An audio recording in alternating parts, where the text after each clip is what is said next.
Caleb Dawson's hands went still on the fence post the moment he saw her. 10 years. 10 years of silence, of empty mornings, of convincing himself she was gone for good, and there she stood at the end of his road, dusty and thin and real, with a little girl holding her hand. The child looked up at him, and Caleb felt the ground shift beneath his boots, because those eyes, gray, blue, and steady and wide, were the same eyes he saw every morning in his own mirror.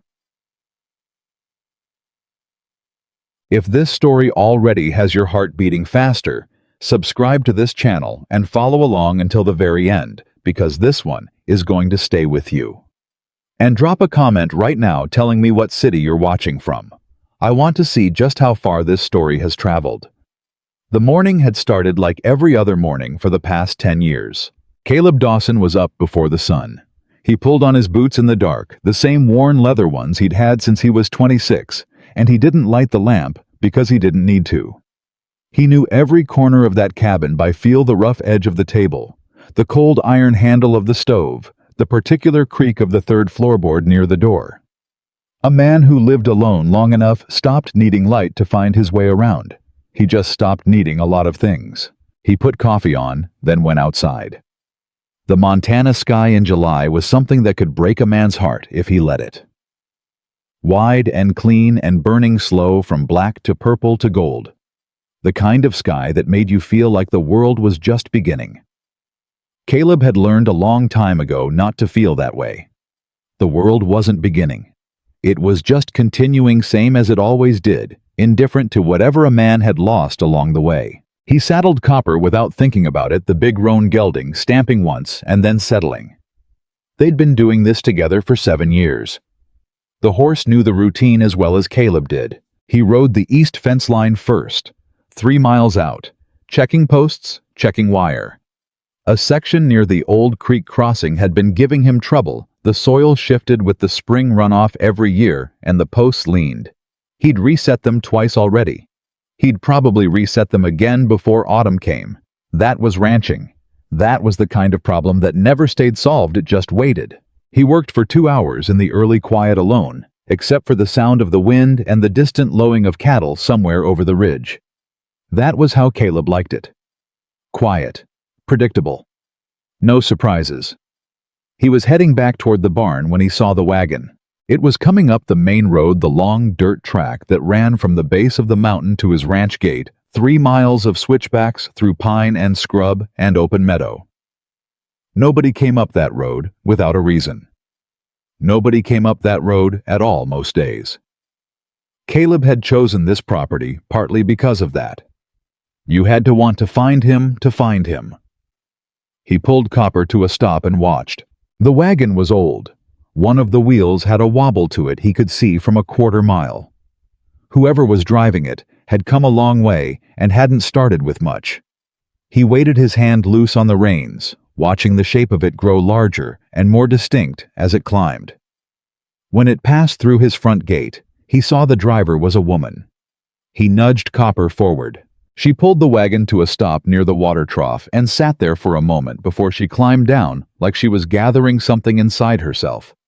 She was wearing a blue cotton dress that had faded from washing, and her dark hair was pinned up but coming loose around her face. She looked like a woman who hadn't slept in several days and had decided to stop letting that slow her down. Then she helped someone down from the wagon seat beside her. A child.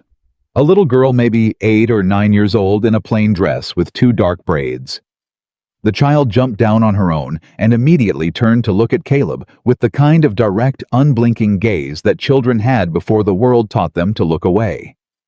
Caleb rode the last 50 yards and dismounted. The woman turned to face him, and something happened inside his chest that he didn't have a word for. Not recognition exactly, because he didn't know her face. He was certain of that. He had a good memory for faces, and this woman's face was not in it. But something about the way she stood, the way her chin came up slightly when she saw him, the particular steadiness of her eyes, something in him responded to it like a bell being struck. He stopped a few feet away. "Morning," he said. "Good morning, Mr. Dawson." Her voice was calm, but he could hear the effort in it. The way a person sounded when they'd practiced saying something 100 times on the road and were now finally saying it. My name is Abigail Harper. I'm sorry to come to you this way without any word ahead of time. I know it's not proper. It's all right, he said, because it was what you said. You come a long way. From Billings. Before that from Colorado. She paused. Before that from here. He studied her. I don't recall that we've met, Miss Harper. We haven't. She reached into the front of the wagon and took out a small wooden box, the kind that might hold letters or keepsakes. She held it in both hands like she'd been holding it carefully for a long time. But you knew my sister. Caleb went very still. My sister's name was Rose, Abigail said. Rose Ellen Harper. She lived in Harlan Creek about 10 years ago. She told me before she died that if anything ever happened to her, I was to bring this box to you. She made me promise. Her voice didn't crack, but her knuckles tightened on the wood. I'm sorry it took me so long to keep that promise. The name hit him like cold water. Rose.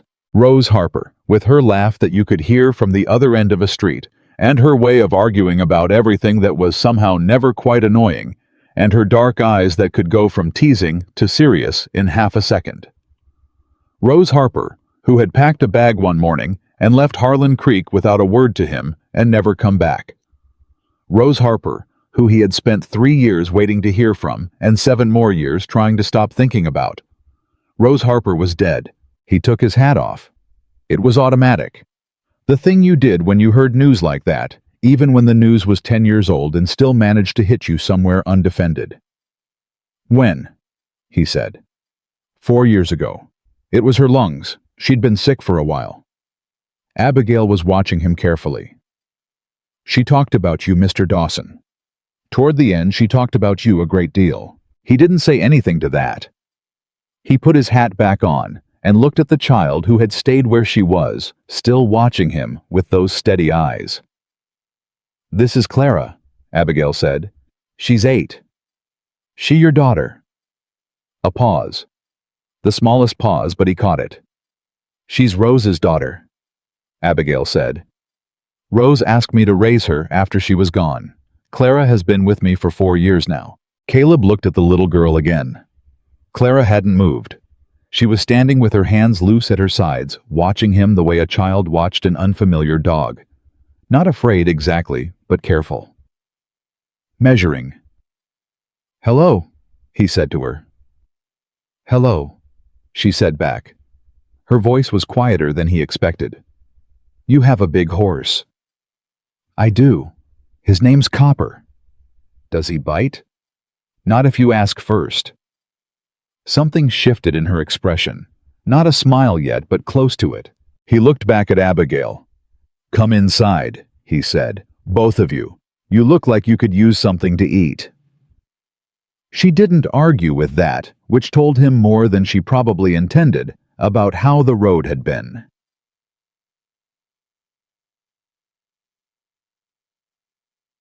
He put food on the table and coffee on the stove and let them be quiet while they ate. Clara ate with the focused determination of a child who had learned not to assume the next meal was guaranteed, which told him something about the last 4 years. Abigail ate less, but drank 3 cups of coffee, and she kept her eyes on the table mostly like she was choosing her words before she said them. When Clara had finished, Caleb told her there was a barn cat out back who'd had kittens 2 weeks prior, and the girl was out the door before he finished the sentence. He and Abigail sat across the table from each other in the sudden quiet. She opened the wooden box. There were letters inside, a small bundle of them tied with a piece of ribbon that had gone limp with age. There was a photograph, the kind made at a proper studio, stiff and formal, of a woman laughing at something off camera caught in a moment the photographer probably hadn't intended to capture. And there was a folded document of some kind, paper gone soft at the creases. Caleb looked at the photograph for a long moment. She looks like you, he said, around the eyes. People said that. Abigail set the letters on the table in front of him. She wrote you, a great many times, after she left Harlan Creek. She pressed her lips together. You never wrote back. She thought she believed for a long time that you'd made your decision clear, that the silence was your answer. He looked up from the photograph. I never got any letters. I know that now. Abigail's voice was steady, but something moved behind her eyes. I didn't know it then. For a long time I thought, well, it doesn't matter what I thought. It matters, he said. What happened to the letters? She was quiet for a moment. There's a man named Harrison Cole. He owned the land office in Harlan Creek. He owned quite a few things in Harlan Creek, actually. Her tone on the last sentence was flat, in a way that meant something. He was the one who told Rose you hadn't answered her. He was the one who told her you'd moved on, found someone else, that she ought to stop embarrassing herself writing to a man who'd made his feelings plain. Caleb set the photograph down carefully. Harrison Cole told her that. He had reasons to want her away from you, away from this area entirely. She touched the folded document in the box, but didn't pick it up yet. That's what I came here to explain, and to give you these letters because Rose asked me to, but mostly to explain. I'm listening, Caleb said.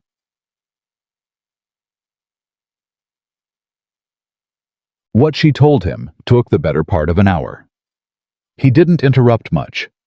He was a man who'd learned that interrupting didn't get you to the truth faster, it just got you to your own assumptions faster, and his assumptions had already cost him enough. Harrison Cole was 60 years old now, and he controlled the largest cattle operation in 3 counties.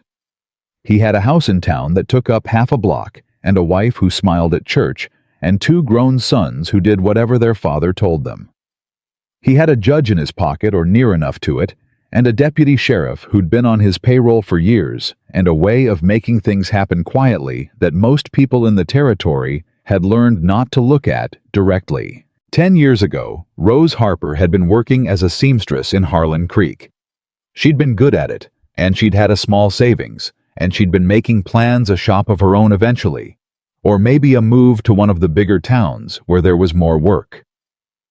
She'd been courted by Harrison Cole's older son, a man named Douglas, and she'd declined politely, and then less politely, and then finally in terms that were apparently clear enough that Douglas had stopped asking. After that, things had begun to go wrong for Rose in ways that were hard to trace back to any one cause. Her work had dried up. The women who'd been her customers found reasons to go elsewhere. The room she rented from a widow named Mrs. Stroud was suddenly needed for a relative, and the other rooms in town were full or too expensive or unavailable to single women. The bank where she kept her savings had a new manager who found an error in her account, and by the time the error was sorted out, it had cost her half of what she'd saved. All of this had happened while Harrison Cole stood at a polite distance and shook his head sympathetically and said what a shame it was, what terrible luck Miss Harper was having. And then Caleb Dawson, who had been courting Rose for 6 months by then, and who had been working up the particular courage required to ask a woman to share a life that mostly consisted of fence posts and early mornings, had received a visit from one of Cole's men. The man had been friendly about it. He'd been almost apologetic. He'd explained that Mr. Cole had a certain interest in the area's stability, and that Miss Harper was a woman whose circumstances had become somewhat precarious, and that it might be kinder for her sake if Mr. Dawson was to step back. That perhaps a woman in such uncertain circumstances needed the kind of security that a cattleman with limited prospects couldn't offer her. That Mr. Cole himself might be in a position to help Miss Harper if the situation was simplified. Caleb had thrown the man off his property, but Rose hadn't known that. What Rose had known was that Caleb had stopped coming to see her, and that the letters she sent to his ranch had produced no response, and that a man named Cole had quietly made it possible for her to leave Harlan Creek with enough money to get to Colorado, where she had a cousin. She had believed, because Cole had made sure she believed it, that Caleb had decided she wasn't worth the trouble. She didn't tell me this when it was happening, Abigail said. She was ashamed. She thought it was her fault that she'd somehow driven you away by being a burden.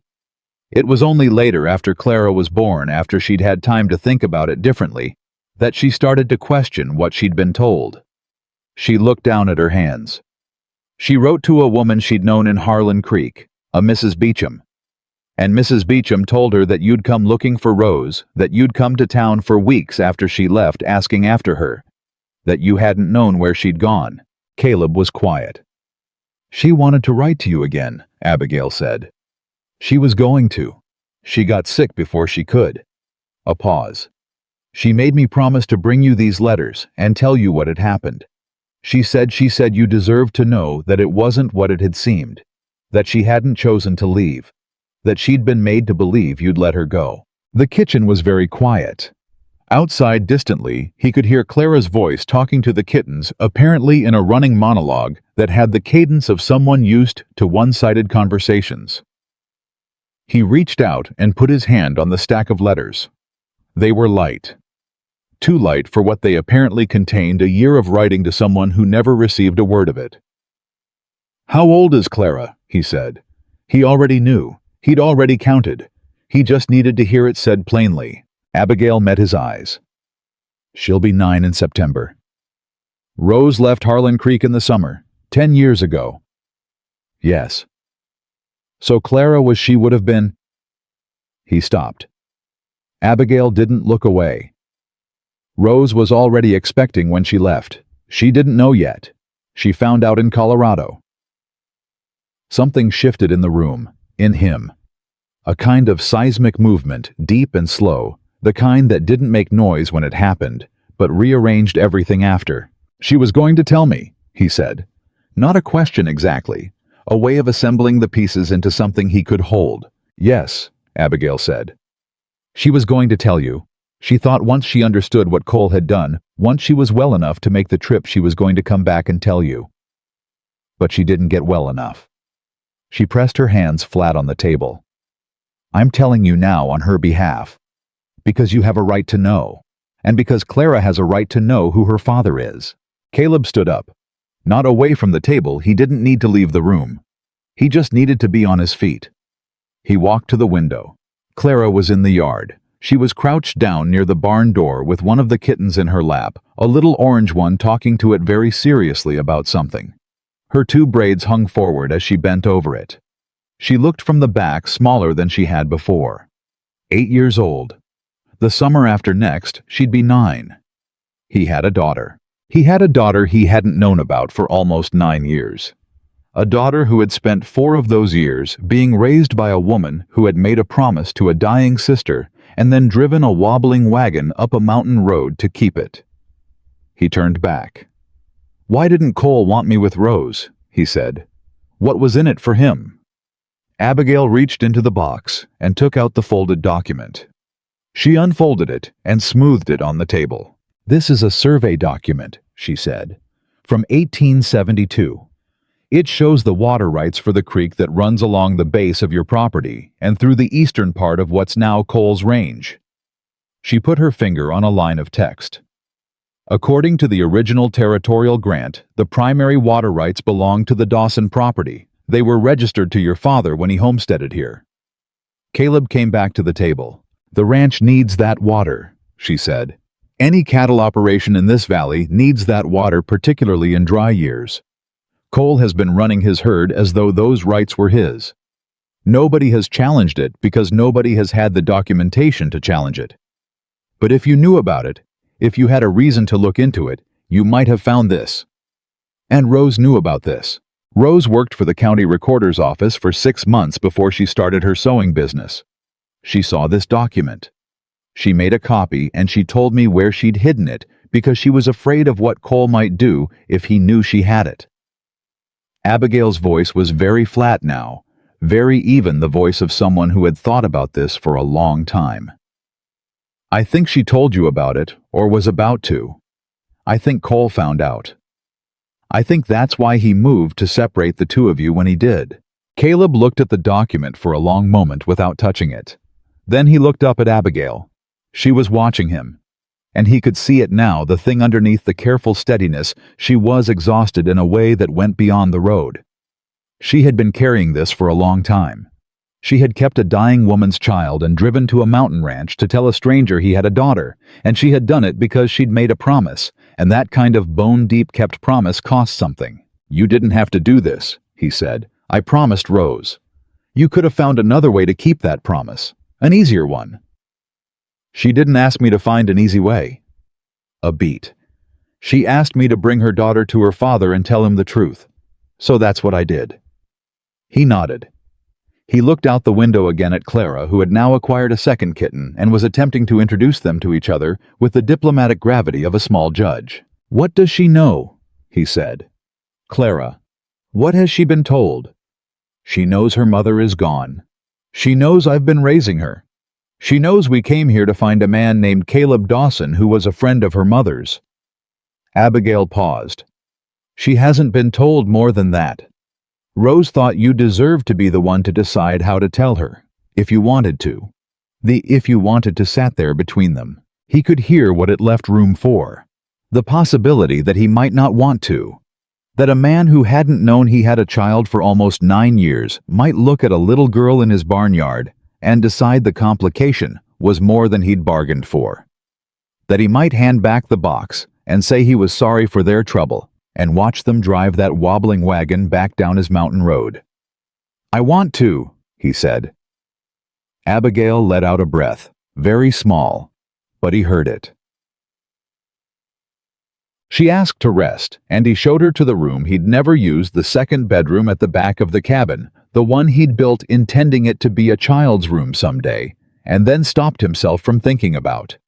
She looked at it without commenting and thanked him and closed the door. Clara came in from the barn, smelling of hay and kitten, and asked if she could have a glass of water, which he provided, and then she stood in the middle of his kitchen, looking around with the observant thoroughness of a child who had learned to understand a house by looking at it. "You live here alone," she said. "I do." "It's clean," she said, as if this surprised her. "Men who live alone usually don't keep it clean. Aunt Abby says so." "Your Aunt Abby is a practical woman." "She is." Clara looked at him. "Did you know my mama?" The question arrived without warning, the way children's questions did, direct as a thrown stone. "I knew her a long time ago," he said. "Before you were born." "She talked about Montana," Clara said. "She said it was the most beautiful place she'd ever been. She said the mountains there were different from anywhere else." She looked at the window at the slant of afternoon light coming through it. "I think she was right." Caleb sat down at this table so he wasn't looming over her. "Your mama was right about most things," he said. "In my experience." Clara looked at him with those steady gray-blue eyes. "Are we going to stay here a while?" she said. "I hope so," he said. "If that's all right with you." She appeared to consider this seriously. "Can I visit the kittens again tomorrow?" "Every day if you want." "Then it's all right with me," she said. That evening, when Clara was asleep on the small cot he'd set up near the fireplace, Caleb sat at the kitchen table with the letters. He read them one by one in the lamplight. Rose's handwriting was small and neat, and the letters started with the careful formality of someone who didn't know if they were being read, and ended with the creeping rawness of someone who had kept writing anyway, against all evidence that it mattered. The last one was dated 3 years after the first. In it, she wrote, "I reckon I've made my peace with the silence. I don't think you're a bad man, Caleb. I never did. I think something went wrong between us that I don't fully understand, and I think maybe you don't either. I hope you're well. I hope the ranch is standing and the cattle are fat and the winter wasn't too mean to you this year. I hope you found something worth getting up for in the mornings. I hope you didn't close up the way I was afraid you might. That would break my heart more than anything, the idea of you up there on that mountain alone and not letting anything in." Clara is walking now. She is stubborn and funny, and she asks why about absolutely everything. I think she will be someone remarkable. I wish you could know her. I wish a lot of things. But I've learned that wishing doesn't change much. I hope this letter finds you even if it doesn't. Rose. Caleb set the letter down. He sat for a long time without moving. The lamp burned low. Outside, something rustled in the dark, a deer probably coming down to the water. Clara breathed soft and steady from the cot. The mountain was quiet the way it was only in the deep middle of the night, a quietness that had weight to it. He thought about 10 years of mornings like this one. 10 years of being up before the sun and knowing exactly where everything was in the dark and not needing a lamp to find his way around. He had told himself that was enough. He had convinced himself mostly that a man could make a life out of the clean, reliable rhythms of work and solitude, and not wanting what he didn't have. He looked at the doorway where Clara was sleeping. He looked at the closed door of the back bedroom where Abigail Harper was resting after a very long road. He thought about Harrison Cole, who had a judge in his pocket and a deputy on his payroll, and a 60-year habit of deciding other people's lives for them. And he understood, with the particular cold clarity that came to him sometimes when everything got very quiet, that the morning was over. That the part of his life that had been defined by not knowing by the 10 years of silence and the stories he'd told himself to fill it, that part was done. Something was beginning. He didn't know yet what it would cost him, but when he finally put the letters back in the box and set it on the shelf above the fireplace, his hands were steady. And for the first time in a very long time, he did not go to bed dreading the morning. He didn't sleep. He'd told himself he would, that a man who'd been up since before dawn had no business sitting in a chair until the lamp burned out, but the letters were on the shelf, and his mind wouldn't leave them alone. It kept going back to specific lines, specific words the way Rose had written. I reckon I've made my peace with the silence, like she'd had to practice saying it until she believed it. He'd believed things too over the years. He'd believed she'd made a choice. He'd believed that a woman who wanted to stay would have stayed, and that a woman who left without a word had said everything she needed to say by leaving. He'd built the last 10 years on top of that belief, like a man builds on bedrock, certain it would hold. Turns out the bedrock was a story someone else had written for him. He was at the stove before sunrise, the same as always, except nothing about it felt the same. Clara appeared in the kitchen doorway about an hour later, her hair half out of its braids, and her eyes still heavy with sleep, and she looked at him standing there with a coffee cup and said, "You were awake all night, weren't you?" It wasn't a question. "You're observant," he said. "Aunt Abby says that too." She climbed onto the chair at the end of the table, the same one she'd taken the night before, apparently having decided it was hers. "She says I notice too much for my own good." "There's no such thing as noticing too much." Clara looked at him with those gray-blue eyes. "That's what I told her." He almost smiled.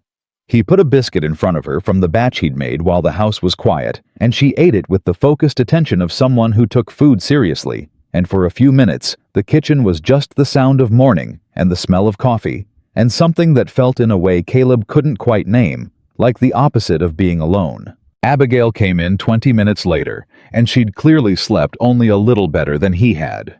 She looked at the biscuits, and then at him with an expression he couldn't fully read. "You didn't have to do that," she said. "You've been driving 3 days. Sit down." She sat. She accepted the coffee he put in front of her without arguing, which he was beginning to understand meant something coming from her. Abigail Harper, he was realizing, was a woman who argued when she thought she was right and went quiet only when she'd decided to trust someone, and she did not extend that trust easily. "We need to talk about Cole," he said. Her hands tightened slightly around the cup. "I know. Not just about what he did 10 years ago, about what happens now that you're here." He sat across from her. "You brought that survey document to me. You've been carrying it across 2 states. He has people, Abigail. He has people everywhere in this territory, and if even one of them recognized you on the road, then we need to move faster than he does," she said. "That's easier said." "I know that too." She set the cup down. "I've been thinking about it since Billings. Since before Billings, honestly. I know what Cole is. I grew up hearing about men like him, men who don't think of themselves as dangerous, because they do everything with paper and lawyers and quiet conversations. They never pull a trigger themselves. They just make sure other people have nowhere to stand when the shooting starts." Clara was eating her second biscuit and pretending very hard not to be listening to every word. Caleb caught her eye, and she looked elaborately at the ceiling. "Clara," Abigail said without looking at her, "I'm not listening." "Go check on the kittens." Clara slid off her chair with the fluid speed of a child who knows when she's been outmaneuvered. She was out the back door in 10 seconds. The silence she left behind had more room in it. "The survey document alone isn't enough," Abigail said as soon as the door closed. "I know that. It establishes the water rights, but Cole's men will say it's outdated, that there were subsequent agreements, that the original registration was in error. He's had 10 years to build the story he wants the county to believe. We'd need more than one piece of paper. What else did Rose have? Abigail was quiet for a moment. She mentioned letters, correspondence between Cole and a man named Garrett, the county recorder, who was in office when those water rights were filed. She thought Cole had paid Garrett to bury the original documents and substitute altered ones in the official record. If those letters still exist, do they? I don't know. Rose didn't have them. She'd only seen references to them in other documents, county meeting minutes, that sort of thing. She wasn't certain they'd been kept. Abigail met his eyes. But there's a woman in Harlan Creek, Margaret Beecham. She's been there her whole life. She knows where every body is buried in that town, and she was the one who told Rose you'd been looking for her after she left. If anyone knows what Cole has hidden, and where it's Margaret. Margaret Beecham, he repeated. You know her. I know of her. Her husband was on the town council. He died 4 or 5 years ago. That's right. And after he died, she stopped being quite so careful about what she said, and to whom. Abigail's voice was level, but he could hear something beneath it, something that had been building for a while. I think she's been waiting for someone to ask the right questions. Caleb sat back in his chair.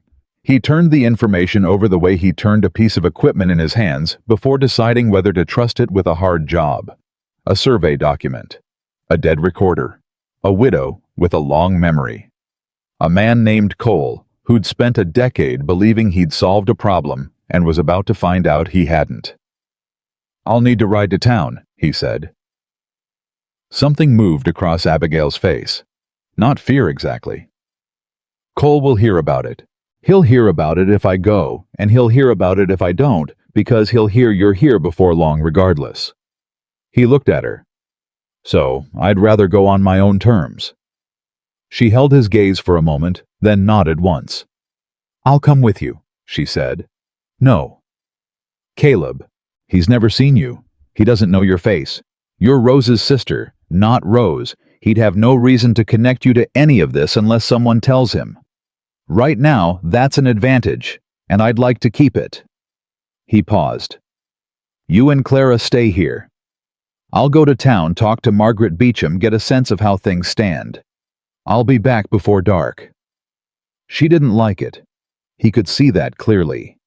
But she also understood the logic because she was a practical woman, and the logic was sound. Be careful, she said. I'm always careful. That's not the same as being safe. He didn't have an answer for that, because she was right. Harlan Creek was 11 miles down the mountain and another 4 through open valley. He made the ride in just under 2 hours, Copper moving at a steady pace that ate distance without hurrying. The kind of pace that left a man time to think. He thought about 10 years. He turned it over from different angles, the way you turned a problem over, looking for the place where it had first gone wrong. He'd been 26 when Rose left. He'd gone to town looking for her for 3 weeks after asking at the hotel at the rooming houses at the post office. Nobody had known anything, or nobody had said anything, which he was now understanding were not the same thing. Cole's reach had been long, even then. He'd finally stopped asking because a man could only take so much of being looked at with something between pity and embarrassment, before his own pride made him stop. He'd come back to the ranch, and he'd told himself she'd made her choice, and he would make his, and his choice had been to stop needing things he couldn't guarantee. He'd been good at it too. Better than he should have been, maybe. He rode into Harlan Creek at mid-morning. The town had grown some in 10 years. A new bank building, 2 more streets of houses on the east side. The kind of careful expansion that happened when money was concentrated in the right places, and everyone wanted to be close to it. Cole's Bank, Cole's Feed Store. Cole's name on half the buildings on Main Street in one way or another. The man didn't need to be everywhere, because everywhere already had his fingerprints on it. Caleb tied Copper at the rail outside the dry goods store and went in to buy a few things he didn't need, because a man who came to town had to look like he'd come to town for a reason. He bought coffee and a length of rope and a new leather punch. And while he was paying the clerk, he mentioned he'd heard Margaret Beecham was still living on Elm, and the clerk confirmed it, and Caleb thanked him and walked out. He found the house without trouble. It was a neat frame house with a small garden and a porch, and Margaret Beecham was sitting on the porch shelling beans with the focused efficiency of a woman who did not believe in wasting daylight. She looked up when he came through the gate and didn't look particularly surprised. "Caleb Dawson," she said. "Well, I wondered when you'd show up." He stopped at the porch steps. "Ma'am? Don't ma'am me, I knew you when you were 19 and had cow manure on your boots every time I saw you." She set the bowl down. "Sit. You want water or coffee?" "I'm fine, thank you." "You're not fine. You look like a man who slept about 40 minutes and has been thinking hard all the rest of the time."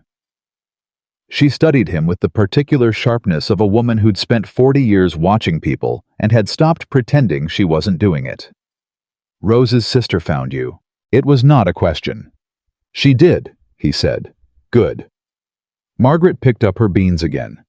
"I wrote to her 6 months ago, told her if she was going to come, she ought to come now, because I wasn't getting any younger, and there were things that needed to be said while I still had the breath to say them." Something shifted in his chest. "You told her to come. I told her what I knew. I told her you'd looked for Rose, which she'd suspected but never confirmed. And I told her that Harrison Cole had been quietly acquiring water rights and grazing leases all across the territory for 20 years, and that your ranch sits in the middle of some of the most valuable rangeland in Montana, and that he's been maneuvering to position himself to make a claim on it for the last 3 years. She looked up at him over the bowl. "Did she bring the survey document?" "She did." "Good, because I have something that goes with it." She set the beans down again and stood up, moving with the careful deliberateness of someone whose joints gave her opinions about it, and went inside. Caleb waited. She came back with an envelope. Old, the paper gone yellow at the edges. "My husband was on the county council," she said, sitting back down. "He kept records of everything because Edwin believed God would ask for an accounting of every meeting, and Edwin intended to have his records in order." A pause that held something that might have been affection and grief together. "He kept minutes of a council session from 1879. A private session not for public record. Cole was very clear on that. Caleb, at that session, Cole presented what he said was an updated survey of the valley water rights. He had a man there, a surveyor named Aldrich from Billings, who testified that the original registration for your ranch's water access had been recorded in error and that the corrected survey showed the primary rights belonging to Cole's range.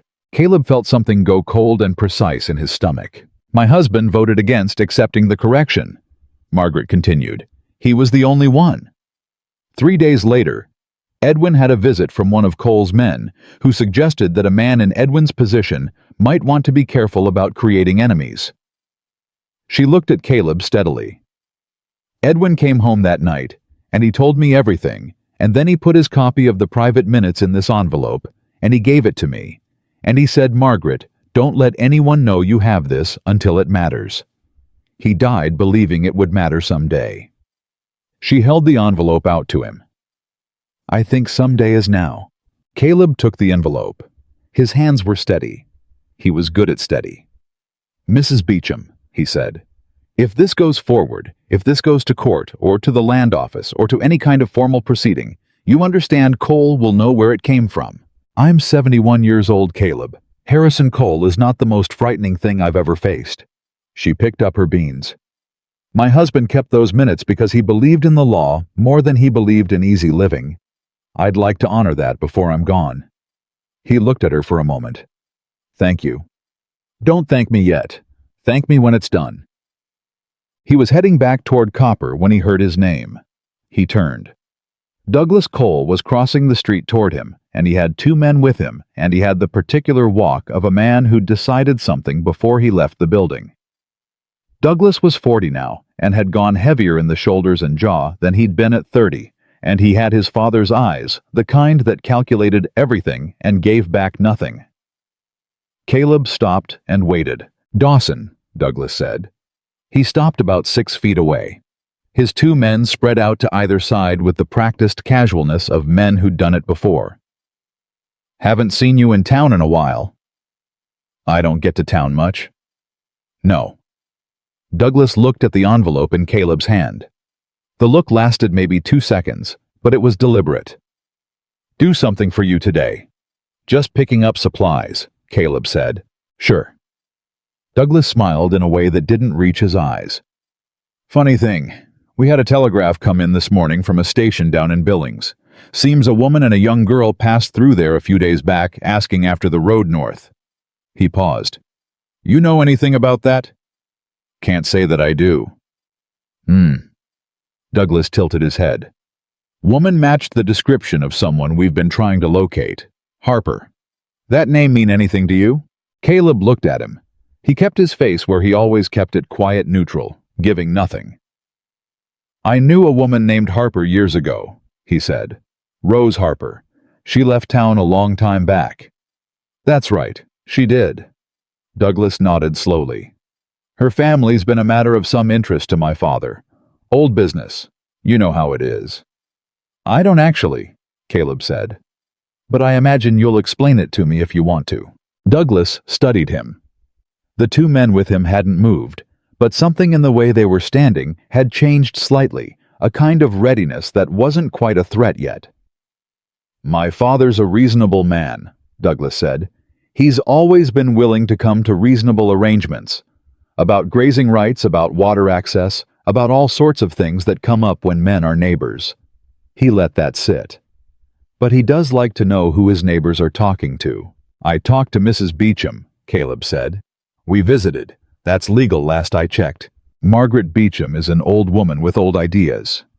Douglas glanced at the envelope again. "Whatever she told you, Dawson, I'd think carefully about what you do with it. My father built this town. He's kept it going through droughts and bad years and Indian trouble and everything else. People here have long memories about that. A man who sets himself against Harrison Cole sets himself against what this town has decided it wants." Caleb let the silence run for a moment. Then he said, "Your father built it for himself, Douglas. That's not the same thing." Douglas went very still. "You have a good day," Caleb said.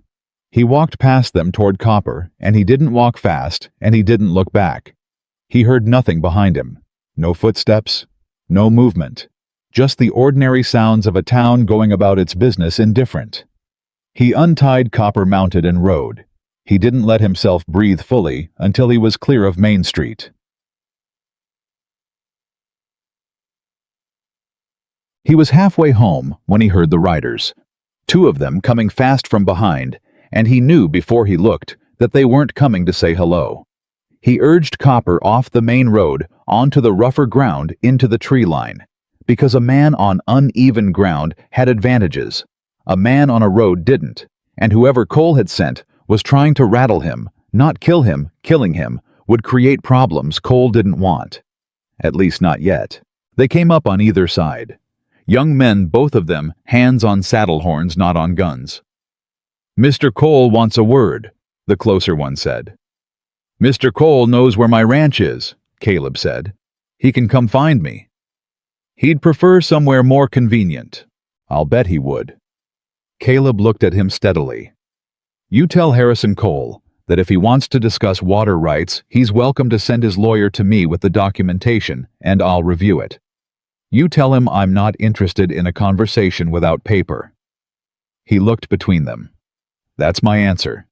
You ride back and give it to him, or you can follow me up my mountain if you'd like, but I'll warn you, the road gets rough and you both look like you prefer flat ground."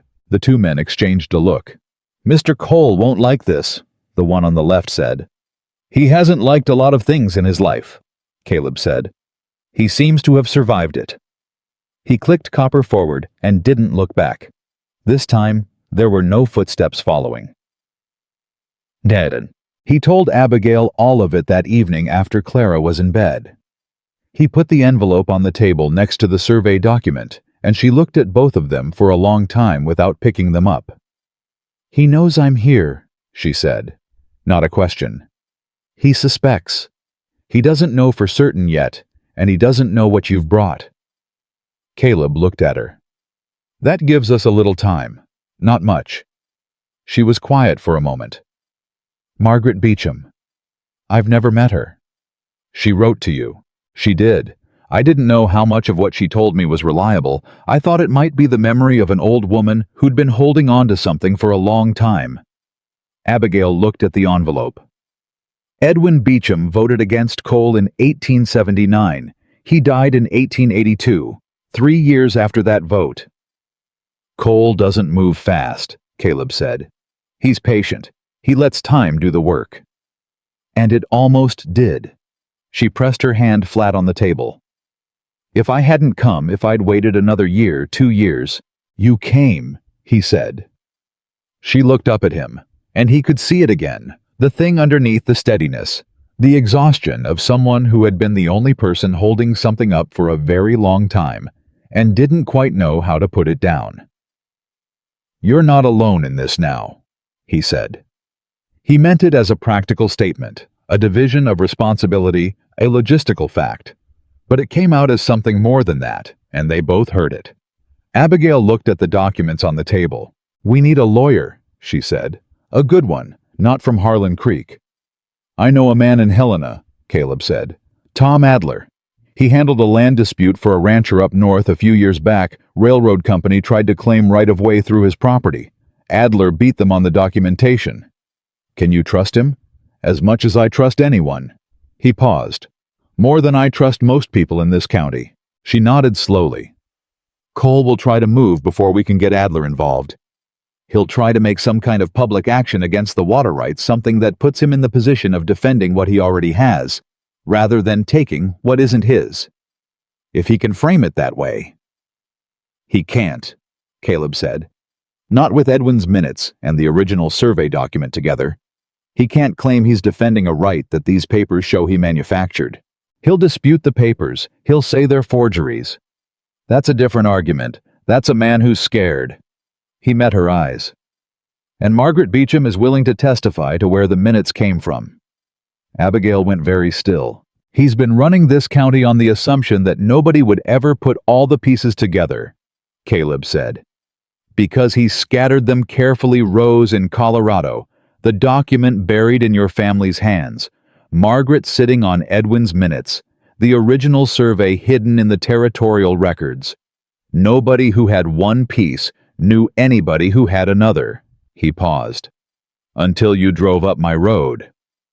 She looked at him for a long moment. You believe me? She said. It came out softer than she probably intended, like she hadn't quite prepared herself for it. I believe Rose, he said. I believe Edwin Beecham. And I believe a woman who keeps a dying sister's promise and drives a wobbling wagon up a mountain road. He didn't look away. Yes, I believe you. Something shifted in her face. Something she'd been holding closed moved, and then she caught it and put it back, but he'd seen it. Clara asked me tonight, she said after a moment, why you had 2 bedrooms if you lived alone. He waited. I told her that some people built their houses with hope, she said. He was quiet. She said that seemed sad. Abigail continued. I told her it depended on whether the hope ever came true. She looked at him. I didn't know what else to say. He looked at the table, at the envelope, at the survey document that represented 10 years of a wrong that was about to be answered. Neither do I, he said. Not yet. She nodded. Like that was enough for now. Like she'd learned somewhere along the way that now was where you started. He was up again before dawn. This time, when he went to the kitchen, Clara was already there. She was sitting at her chair with her hair braided neatly, both hands wrapped around a cup of water, and she was staring out the window at the morning dark with an expression that was too old for her face. Bad dream, he said. She looked at him. I don't have bad dreams anymore. I used to. She looked back at the window. Aunt Abby says the dreams go away when you finally feel safe. Caleb put the coffee on. He didn't say anything for a moment. Do you feel safe here? He said. Clara considered this with the seriousness she apparently brought to all questions. I think so, she said. But I think the men from yesterday might come back. He turned and looked at her. I wasn't supposed to be listening, she said. I know, but sound travels different in a log house. In the house we were in before, sound didn't travel at all. Everything just stayed in the room where it happened. She looked at her water. I don't like that as much. He came and sat at the table across from her.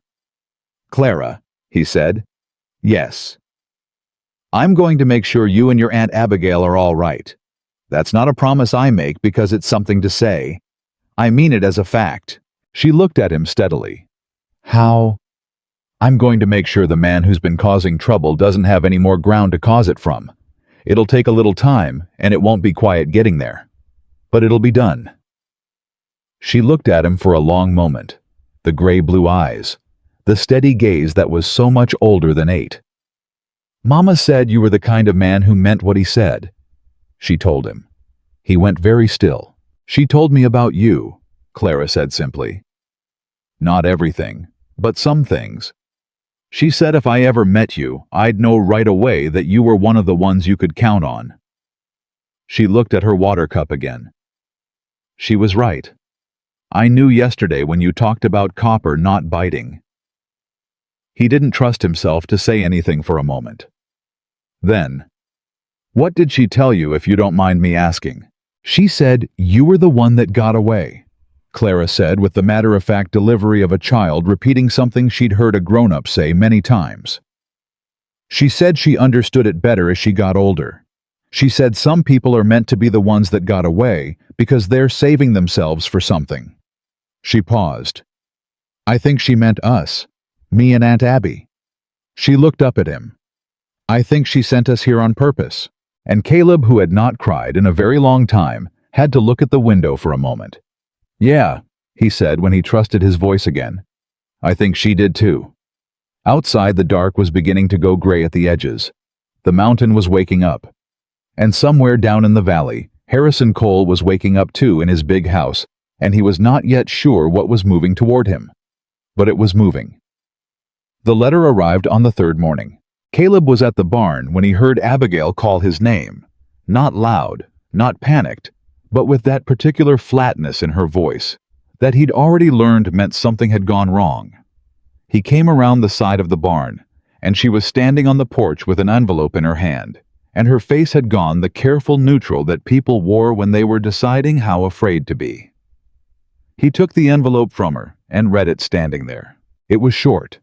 One paragraph written on Cole's personal stationery. The man had personal stationery, which told you everything you needed to know about him. It said that Harrison Cole was aware that Caleb Dawson had recently come into possession of certain historical documents relating to water access in the valley, and that Mr. Cole was prepared to discuss a mutually beneficial arrangement at his earliest convenience, and that he hoped Mr. Dawson understood the value of resolving matters between neighbors quietly, rather than through the expense and uncertainty of legal proceedings. Caleb read it twice. Then he folded it. He knows about the documents, Abigail said. He suspects. There's a difference. He looked at her. He doesn't know what we have exactly, or he wouldn't be asking to talk. He'd be filing something. He's trying to buy time. He's trying to buy us, Caleb said. There's a difference there, too. He went inside and wrote a response on the plainest paper he owned. He wrote that he appreciated Mr. Cole's interest in a discussion, and that he would be happy to meet with Mr. Cole's attorney at the county land office in the presence of a notary and whatever other officials deemed appropriate, and that he looked forward to a thorough review of all documentation pertaining to water rights in the valley. He sent it with his ranch hand. Pete, who was 60 years old and unmovable, and had been with the Dawson property since Caleb's father's time, and who took instructions without asking questions he didn't need the answers to. That'll make him angry, Abigail said, reading over his shoulder before he sealed it. Yes. Is that the plan, to make him angry? Angry men make decisions faster than they should, Caleb said.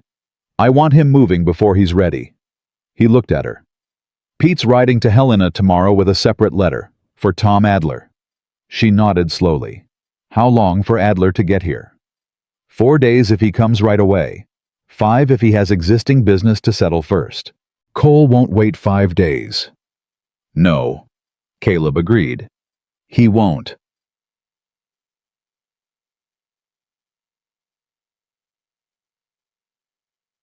He was right about that. Cole didn't wait too. The sheriff arrived at the ranch on the afternoon of the second day, and he came with a deputy and a document that he handed to Caleb at the front gate with the expression of a man who wished he were somewhere else.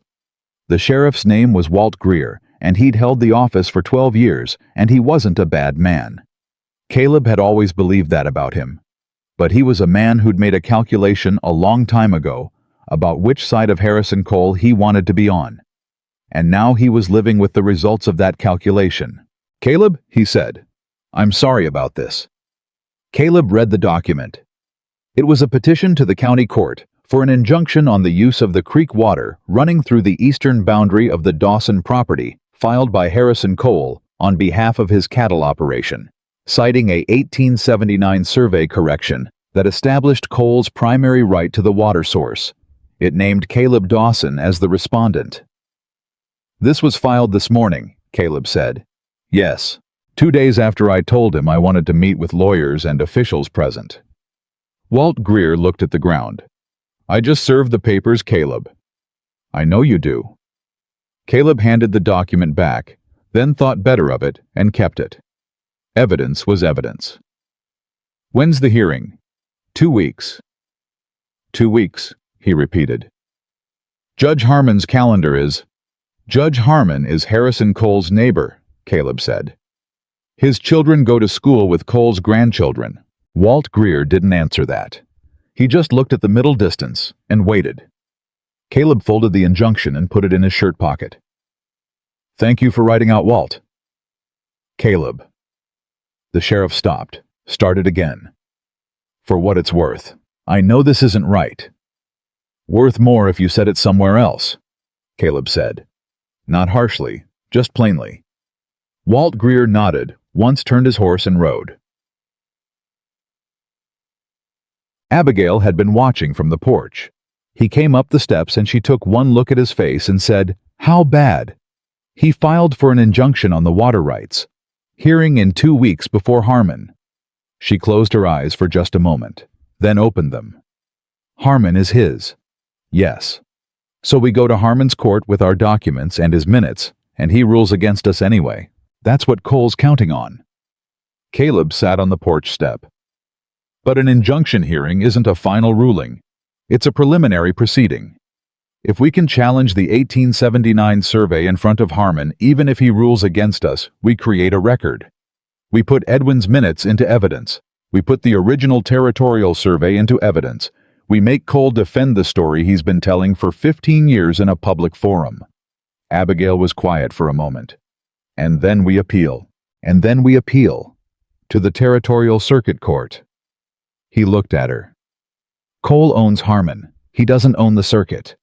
She sat down beside him on the step. Not close a careful proper distance, but close enough that he could hear the steadiness in her breathing the way she was working through it. "Tom Adler needs to know about the injunction," she said. "Pete will be in Helena by now. If Adler starts tomorrow." "He needs to start today," she said. "Tonight if he can." Caleb looked at her. "You know how to reach him faster?"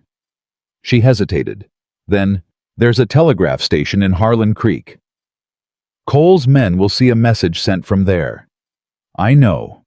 She met his eyes. "But there's also a telegraph station in Millerton, 20 miles east. Cole doesn't have people in Millerton." He studied her face. She'd thought this through farther through than he'd known. She'd been doing calculations of her own quietly, while he'd been doing his. "You've been working on this since before you got here," he said. She didn't deny it. "I've been working on this for 4 years, Caleb, since I understood what had been done to Rose and what Cole had taken from how many other families." Her voice was very level. "I didn't come to Montana with just a box of letters. I came with a plan." He looked at her for a long moment. "Tell me the rest of it," he said. She told him. It took an hour, and it changed the shape of everything. She hadn't just written to Margaret Beecham. In the last 2 years, she'd written to 7 families in the valley. Families who'd sold land to Cole under circumstances that had never quite made sense. Families whose water access had dried up in ways they couldn't explain. Families who'd been told their deeds weren't proper and had signed over rights for fractions of what those rights were worth. She'd been careful about it. She hadn't told any of them why she was asking or what she had. She'd just asked them to tell her what had happened, and she'd listened, and she'd kept their letters. 6 of the 7 wrote back, she said. 4 of them are willing to testify if it comes to a proper proceeding. Caleb sat very still. One of them, she continued, is a man named Amos Cutler. He sold Cole 40 acres on the South Creek in 1880. He says he signed under duress that Cole's men had been turning his cattle off the water for 2 months before the sale, and he had animals dying and no other choice. He kept a journal. He wrote it down as it happened. A journal is contemporaneous documentation, she said. Written at the time, not recalled afterward. A good lawyer can do something with that. She paused. Tom Adler handled the Northfield Railroad case. He knows how to build a record. Caleb looked at the stack of documents on the table. The survey. Edwin's minutes. Rose's letters, which proved the pattern of Cole's interference in people's lives. And now, this 6 families, 4 witnesses, a journal kept by a man who'd written down exactly what had happened to him while it was happening. Harrison Cole has spent 20 years scattering the pieces, Caleb said slowly. And you've spent 4 years picking them up. Rose spent 10 years being the first piece he scattered, Abigail said. Her voice didn't break, but it went quieter. I owed her something. The afternoon light was long across the table. Clara was in the back with the kittens, as she was most afternoons now, talking to them about things that only she and they would know. Why didn't you tell me all of this when you arrived, he said, not accusatory, genuinely asking. Because I didn't know you, she said. I knew what Rose had told me about you, and I trusted that enough to come here. But I didn't know if you'd run scared when you saw how big this was, or if you'd decide the trouble wasn't worth it, or if... She stopped. If what? She looked at him.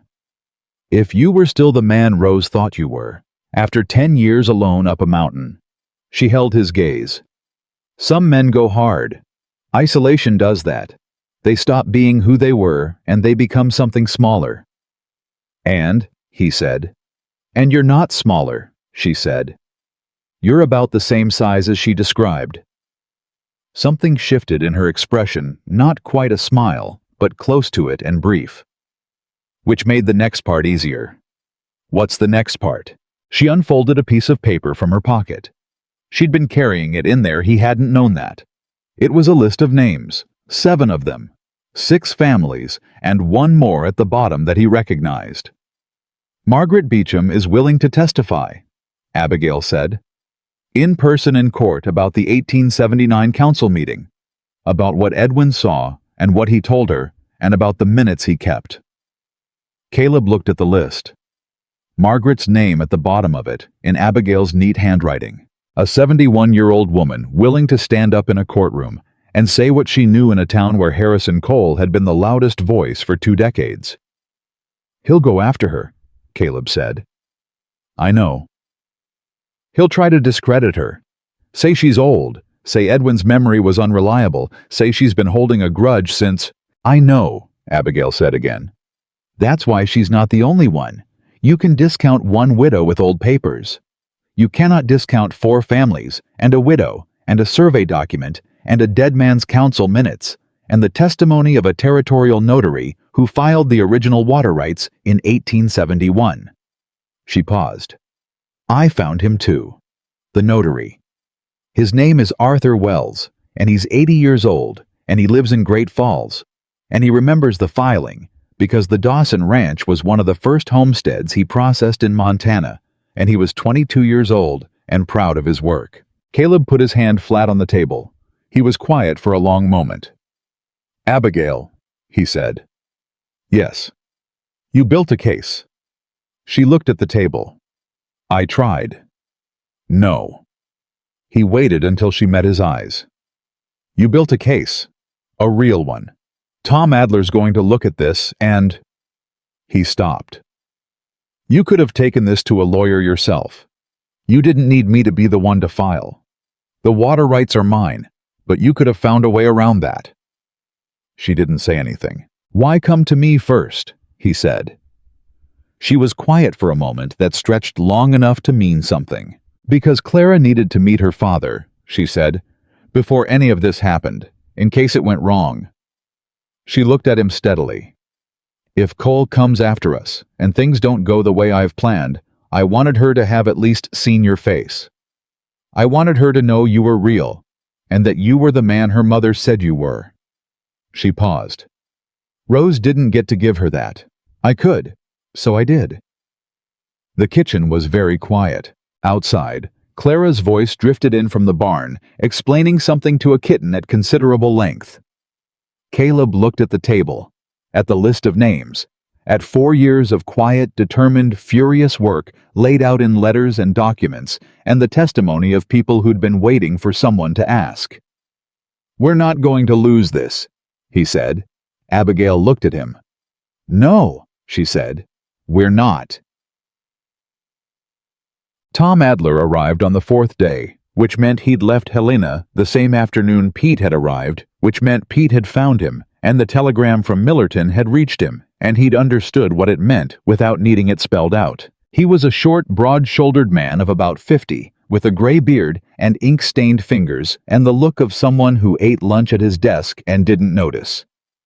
He rode in on a good horse, which suggested he had enough business to afford one, and he shook Caleb's hand, and then Abigail's, and then sat down at the kitchen table and read everything without a word for 45 minutes, while they both watched him. Clara came in from outside, assessed the situation in 3 seconds, and went to the far end of the table with a biscuit and a piece of string she'd found somewhere, which she began braiding with deep concentration while clearly listening to every syllable.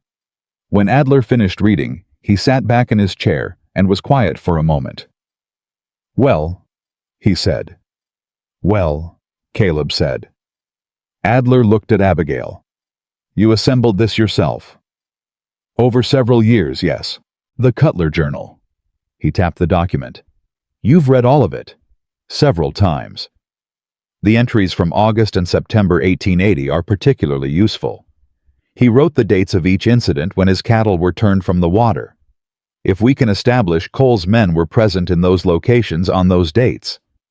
He made a note. Subpoena records. Cole's own payroll records if he kept them. He keeps them, Abigail said.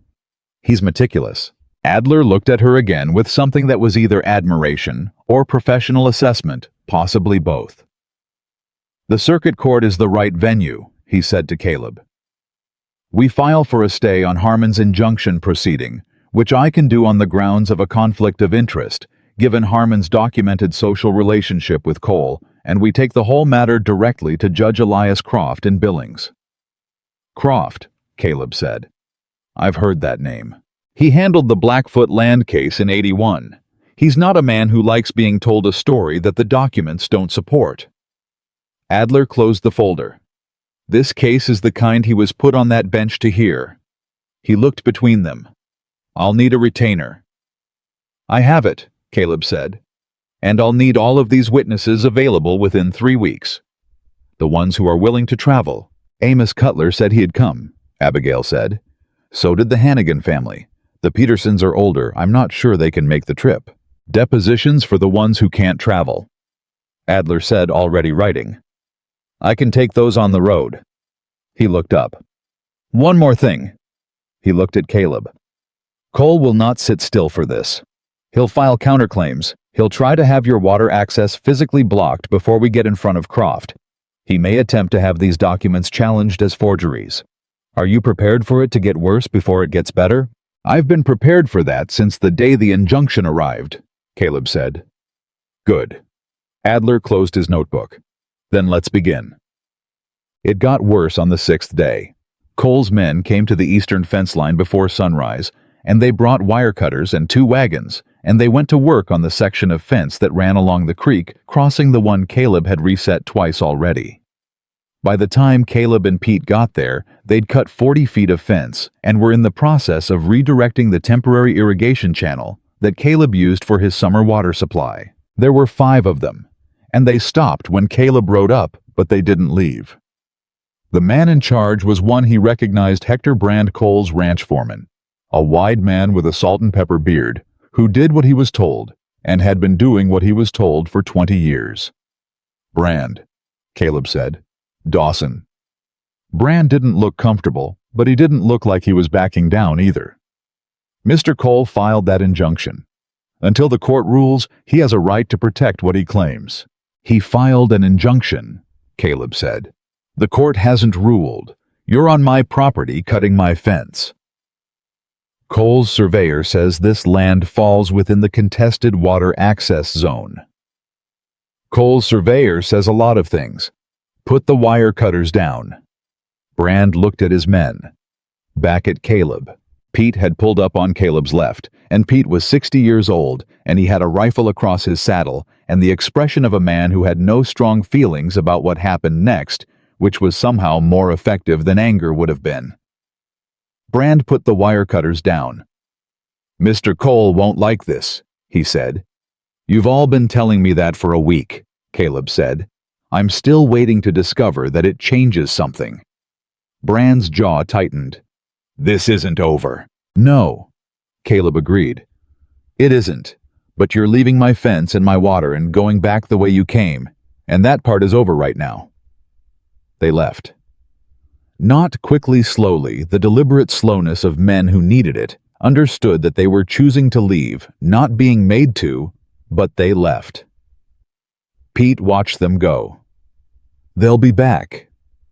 I know, Caleb said. We'll be gone. Pete looked at him. Gone where? Billings, Caleb said. We're taking this to Croft ourselves. Adler can file the stay from here, but I want to be in that courtroom when it's heard. He turned Copper back toward the ranch.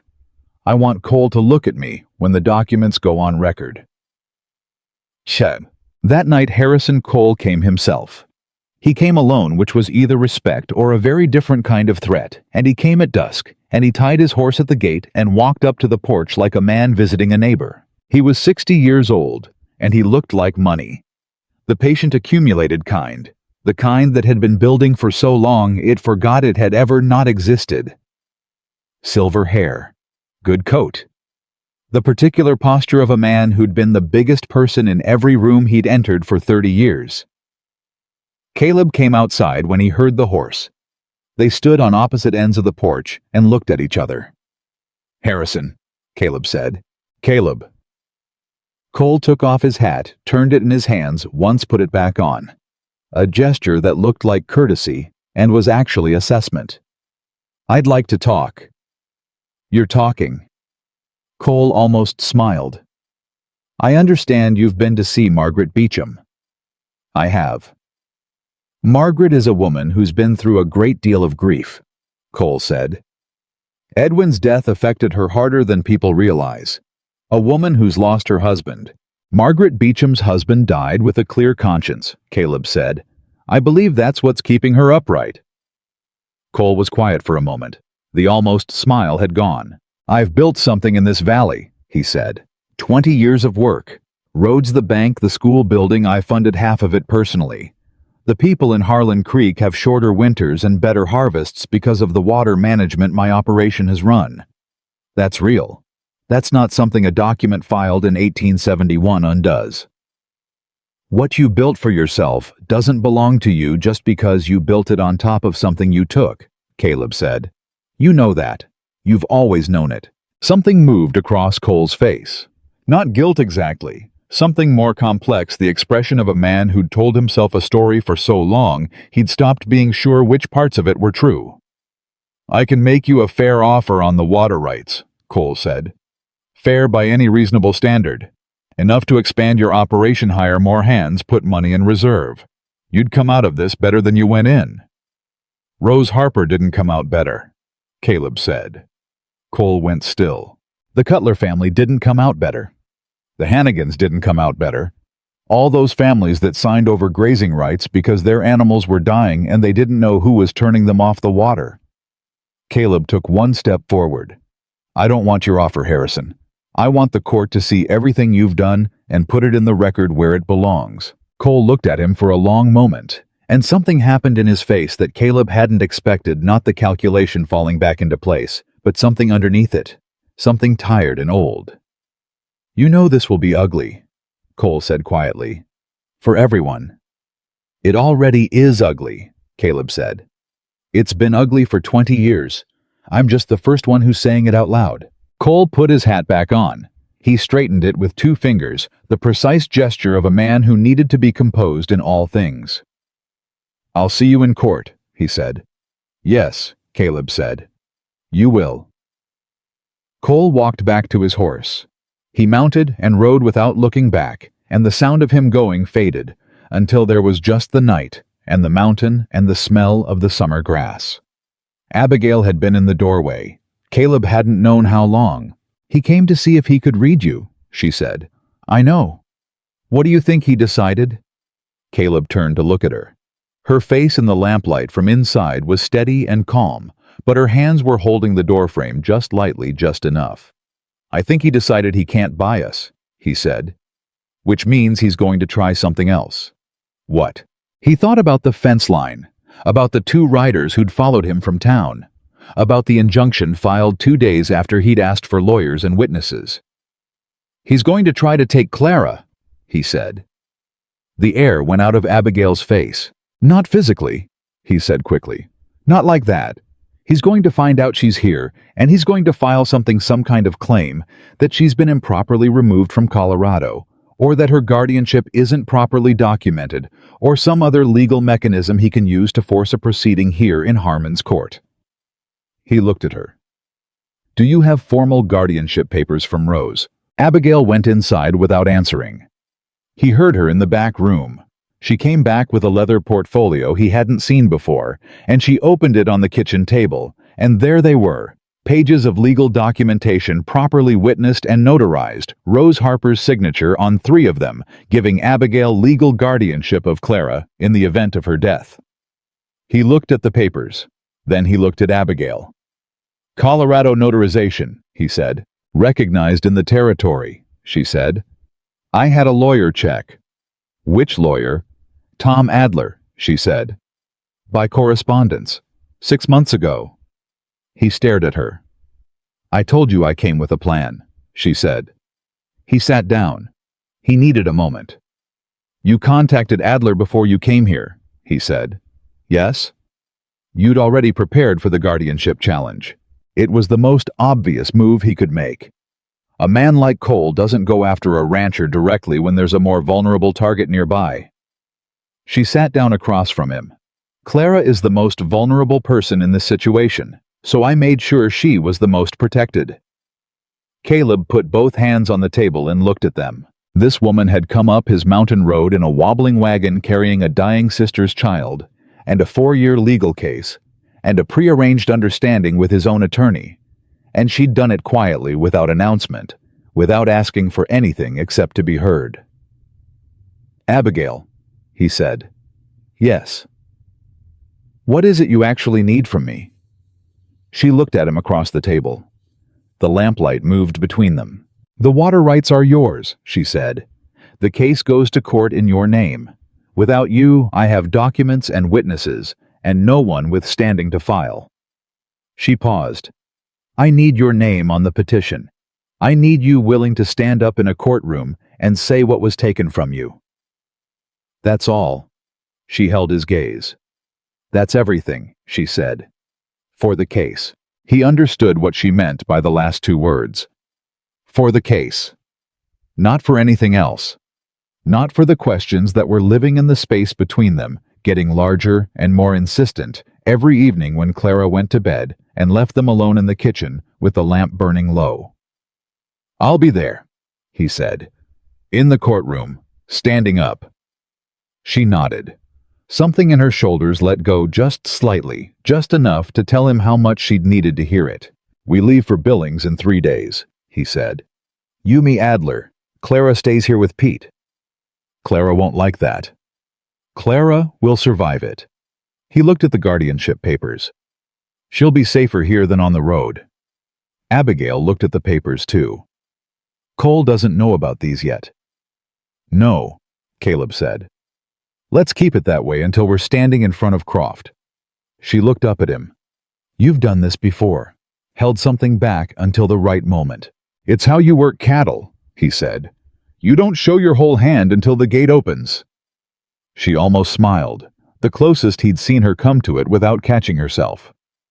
3 days, she said. 3 days, he agreed. Outside the mountain was dark and vast and indifferent, and somewhere down in the valley, Harrison Cole was in his big house with his name on half the buildings on Main Street, deciding what to do next. But for the first time, Caleb understood what it felt like to be the one moving towards something, instead of the one things were happening to. And he thought, falling asleep that night with the lamp out, and the mountain quiet, and a child breathing steadily in the next room, he thought that Rose Harper, wherever she was, might be satisfied with how her pieces had come together. He thought she'd probably known they would. That was the thing about Rose. She'd always known more than she let on. It turned out her sister was the same way. They left for Billings 3 days later before sunrise. Pete stood at the gate with his hat in his hands, and Clara stood next to him with her arms crossed and her jaw set at an angle that Caleb was beginning to recognize as the expression she made when she'd decided something was wrong but had concluded arguing wouldn't change it. I want to come, she said. For the 3rd time that morning. I know you do, Caleb said. I'm not a child. You're 8. I'm almost 9. Almost 9 is still 8. He crouched down so he was at her level, which he'd learned in the past week was the only way to have a real conversation with her. Clara, I need you here. Pete doesn't know where anything is in the barn, and the orange kitten has figured out how to get into the feed room, and somebody has to manage that situation. She looked at him with the gray-blue eyes that cut through everything. That's not a real reason. No, he said. The real reason is that the road between here and Billings has Cole's men on it, and I won't have you on that road. That's the real reason. She was quiet for a moment. Her arms stayed crossed. Will you come back? She said. It was the smallest her voice had been since he'd met her. He put his hand on her shoulder. I will come back. That is not something I'm uncertain about. She looked at him for a long moment with Rose's eyes, the steadiness, the measuring quality, the refusal to accept comfort that hadn't earned itself yet. Then she uncrossed her arms. Okay, she said. He stood up. Pete caught his eye over Clara's head and nodded once. The nod of a man who understood his instructions without needing them repeated. Abigail came and put her hand briefly on Clara's hair. Clara leaned into it for just a second before stepping back and reassembling her dignity. They rode. Adler met them at the first creek crossing as planned, with his saddlebags full of documents and his ink-stained fingers wrapped around a thermos of coffee that he offered to neither of them because he'd finished it on the road. He fell in beside Caleb, and they rode without talking much for the first hour, which suited all 3 of them. It was Abigail who broke the silence. Adler, she said. Tell me about Croft. Adler looked at her sideways. What do you want to know? What he cares about? What makes him rule the way he rules? Adler considered that. Elias Croft spent 15 years as a land surveyor before he read law, he said. He has less patience for fabricated documentation than any judge I've ever appeared before because he spent 15 years making real surveys, and he knows exactly what a false one looks like. He paused. He also grew up poor on a homestead in Kansas that his family nearly lost to a railroad claim. He has strong feelings about men who use paperwork to take from men who work land. Good, Abigail said. He's also formal, Adler added. He doesn't like dramatics. He doesn't like speeches. He likes documents laid in order and testimony given plainly and arguments made without flourish. He glanced at Caleb. You'll need to keep your temper. My temper is fine, Caleb said. Cole's lawyer will try to provoke you. He'll imply things about your character, about the legitimacy of your claims, about the people testifying on your behalf. He'll imply things about Miss Harper. He said it flatly, professionally. He'll do it in the patient, polite way that good lawyers do it, where every question sounds almost reasonable until you realize what it's actually saying. Caleb's jaw tightened. That, Adler said. Don't do that in the courtroom. He's right, Abigail said without looking at Caleb. I know he's right, Caleb said. They rode. Cole's move came at the halfway point just outside a small settlement called Dry Fork, where the road narrowed between a rock face and a ravine. There were 4 riders waiting. Not the young hands who'd followed him from town. These were older men, harder men, the kind Cole kept for situations that required a different kind of persuasion. They were spread across the road in a way that was technically just men resting their horses, but communicated something very different. The one in front was a man Caleb didn't recognize, big with a flat expression and patient eyes. "Mr. Dawson," he said. "Mr. Cole thought you might benefit from reconsidering your travel plans." Caleb stopped Copper. Adler stopped beside him. Abigail pulled up on his right. "I don't believe we've been introduced," Caleb said. "That's all right," the man said. "This won't take long." He looked at the 3 of them with the calm of a man who'd had many conversations of this kind and found them mostly predictable. "Mr. Cole is prepared to make a final offer, considerably more generous than the one he brought to your property. Full settlement of the water rights dispute, financial compensation for any inconvenience, and a clear deed on your eastern boundary going forward." He paused. "All he asks is that you and your guests turn around and that whatever documents you're carrying make their way back to Harlan Creek for proper county review." "By proper county review," Caleb said, "you mean Judge Harmon?" The man's expression didn't change. "The county court has jurisdiction." "The county court has Cole," Caleb said. "We're going to Billings." The man looked at Abigail. It was a deliberate look, long and assessing, the kind meant to communicate that he'd noted her presence and her vulnerability, and that these were factors in the calculation. Abigail looked back at him with an expression that could have frozen the creek in July. "Miss," the man said, "you've put yourself in a difficult position coming out here." "I'm from Colorado," she said. "I've been in difficult positions before." She didn't blink. "Move your horses." The man looked at her for another moment. Then he looked at Caleb. Caleb had his hand on his saddle horn, not his gun. He didn't touch his gun.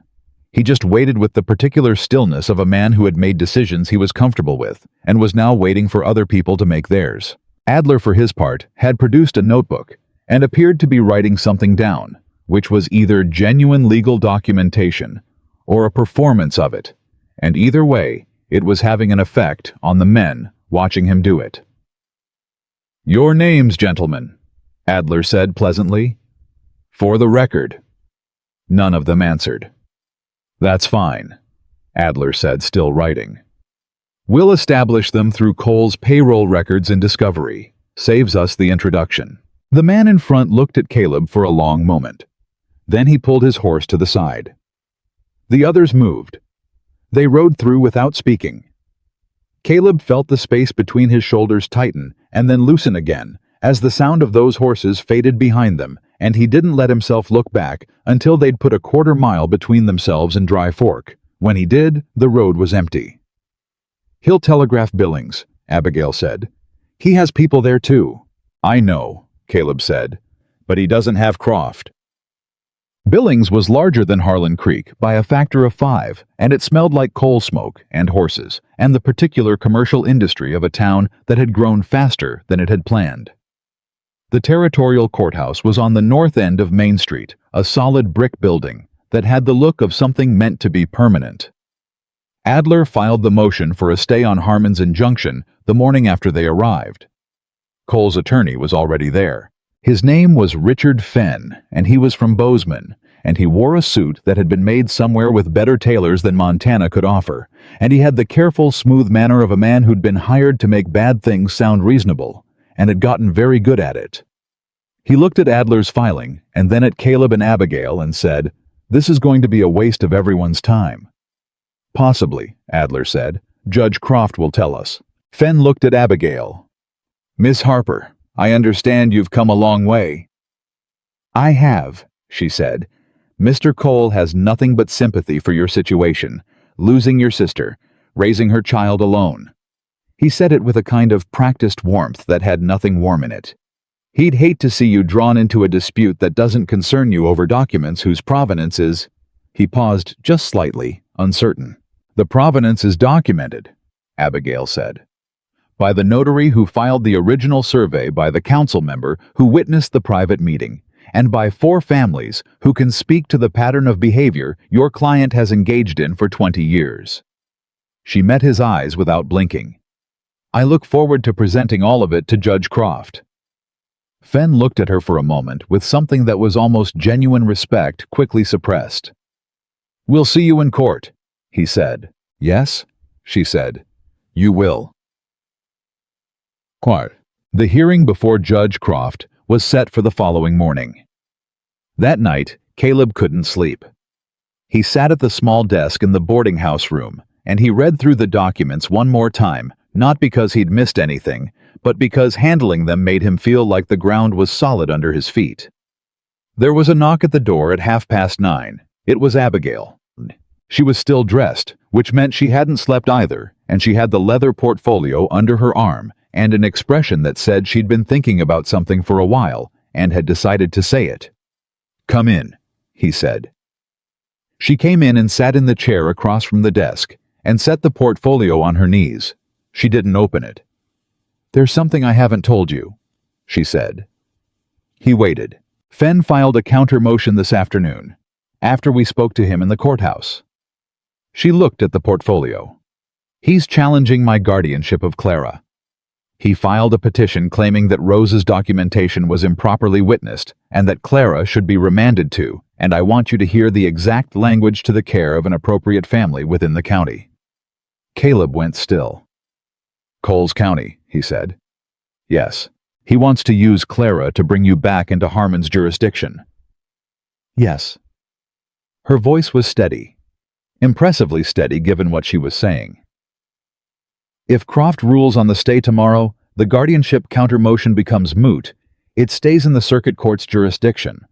But if Croft delays, or if Fenn manages to have any part of the proceeding sent back to Harlan Creek— He won't, Caleb said. You don't know that. Adler will know about the counter-motion by now. He does. He told me an hour ago. She looked up. He also told me there's a second option. One that would resolve the guardianship question entirely and make any further challenge to Clara's custody essentially impossible. Caleb looked at her. If Clara's father formally acknowledged her, Abigail said carefully, and petitioned the court to establish paternity, which the documents we have would support, then the guardianship question becomes secondary to the parental rights question, which is stronger. The room was very quiet. I'm not telling you to do it, she said quickly. That's not why I'm here. It's Clara's life in your name, and I would never— Abigail, he said. She stopped. I was already going to do it, he said. I talked to Adler this morning before you woke up. She stared at him. He said the same thing you just said, that a formal acknowledgement of paternity would be the strongest move we could make. He paused. I told him to prepare the filing. She put her hand over her mouth for just a second. Just 1 second before she lowered it and pulled herself back together, but he saw it. You didn't tell me, she said. I didn't want you to think I was doing it for the case, he said. I'm doing it because she's mine, and she should have been mine from the beginning, and I've got 8 years to make up for. He looked at her steadily. The case is a bonus. She breathed in slowly. Out. She doesn't know yet, Abigail said. No. I wanted to tell her myself, when we get back. He paused. If that's all right with you. It's more than all right. Her voice was quieter than usual. Caleb, she already— She stopped and pressed her lips together. She talks about you. When she thinks I'm not in earshot. She talks to the kittens about you. Something moved in his chest that he didn't try to name. What does she say? He managed. She says she thinks you're the kind of person who stays, Abigail said. She says that's rarer than people think. He looked at the desk. at the document spread across it, at 10 years of wrong that was finally slowly being answered. Rose raised her right, he said. Rose raised her exactly right, Abigail said. And this time her voice did break just at the edges, just enough to be real. Judge Elias Croft was a thin man of about 60, with a gray beard trimmed close and the posture of someone who'd spent years on horseback and never entirely stopped. He came into the courtroom without ceremony and sat and looked at both tables with equal impersonal attention, and Caleb thought that whatever else happened, this was a man who'd made up his mind about nothing yet. That was all he needed. Fenn spoke first as the challenging party.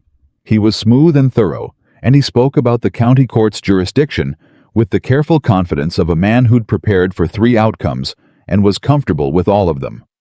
He presented the 1879 survey correction as a settled matter of county record. He questioned the provenance of Edwin Beecham's private minutes.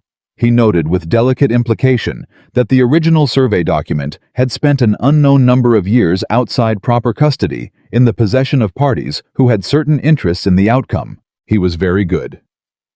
Caleb watched Adler while Fenn spoke. Adler was writing. Not the frantic writing of a man scrambling, the calm, measured writing of a man building something. When Fenn finished, Adler stood up and he put the original territorial survey on the record first. Then Edwin Beecham's minutes. Then a sworn statement from Arthur Wells, 80 years old in Great Falls, notarizing and identifying his own original filing from 1871. Then Amos Cutler's journal. Then depositions from the Hannigan family and 2 others. Then he paused. "Your Honor," Adler said, "I'd like to enter one additional document into the record." Croft nodded. Adler put Cole's own payroll records on the table. Subpoenaed that morning, delivered under court order an hour before the hearing. Fenn had not been present when they arrived. These records, Adler said, established that 5 men employed by Harrison Cole's cattle operation were working in the area of the Cutler property during the precise dates recorded in Mr. Cutler's journal as the dates when his cattle were turned from the water. He let that sit for exactly the right amount of time. Mr. Cole's own documentation confirms Mr. Cutler's contemporaneous account. Fenn was on his feet. "Your Honor." "Sit down, Mr. Fenn," Croft said. He hadn't changed expression. He was looking at the payroll records. The courtroom was very quiet. Croft looked up. He looked at Fenn. "The 1879 survey correction. It was presented at a private county council session, not a public proceeding. Your Honor, county councils have authority to conduct private sessions for certain administrative matters, yes." Croft folded his hands. "Do you have the vote record from that session?" Fenn paused. Just half a second. But Caleb caught it, and he knew Adler caught it too. The county records office has the official minutes," Adler said, "which were recorded by the council secretary appointed by Harrison Cole in 1878. What the official minutes don't contain is a record of the dissenting vote." He put Edwin Beecham's document forward. Edwin Beecham voted against accepting the survey correction. That vote doesn't appear in the official minutes. Mr. Beecham recorded it himself because he believed the official record had been altered. Croft looked at the document for a long time. Fenn said something about the reliability of a deceased man's private records that Caleb didn't fully hear because he was watching Croft's face, which had gone very still in the way of a man who has found what he was looking for. "Mr. Fenn," Croft said, "I'm granting the stay on Judge Harmon's injunction proceeding." Fenn straightened. "Your Honor, the county court has clear jurisdiction." "The county court," Croft said, "may well have jurisdiction over some portion of this matter, but the questions raised by this documentation are matters of territorial record integrity, and those fall under this court's authority." He looked at both tables. "I'm ordering a full evidentiary hearing in 3 weeks. All parties will present complete documentation. I want the original 1871, filing the 1879 correction, and any and all related correspondence in front of me at that hearing." He looked at Fenn. "Mr. Cole's payroll records will remain in evidence." Fenn's jaw was tight. "Understood, Your Honor." Croft looked at Caleb. It was a brief look. Professional. But there was something in it.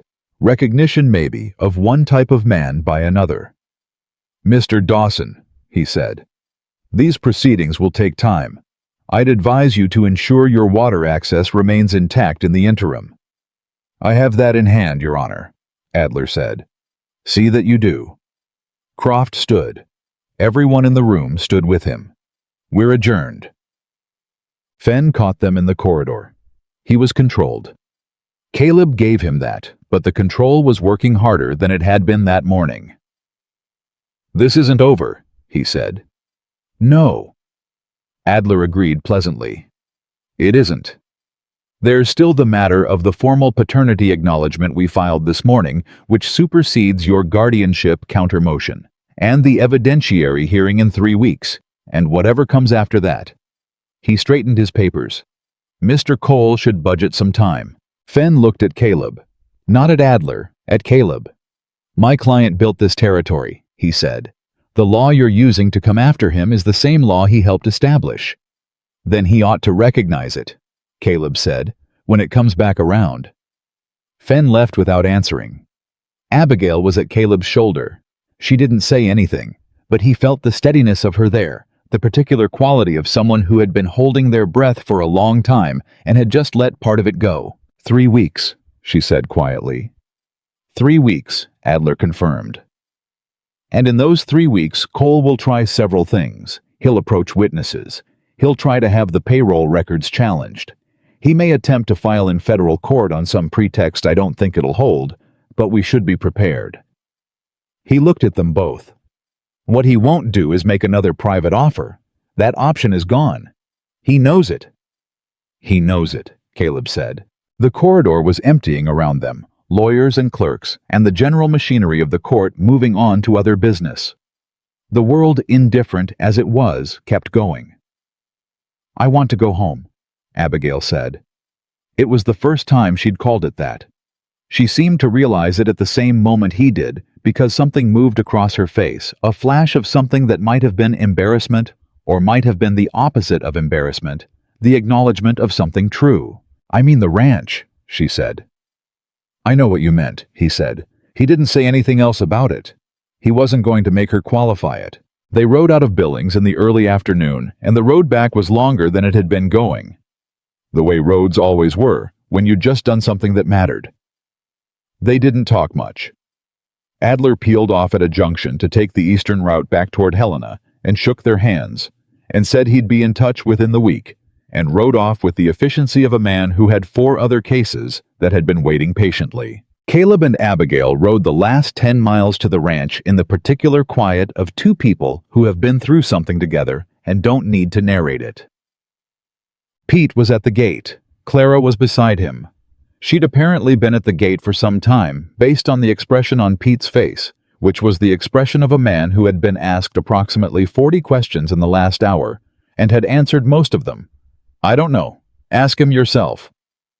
Clara came through the gate at a pace that was technically not running, but had the same energy as running, stopped in front of Caleb's horse and looked up at him.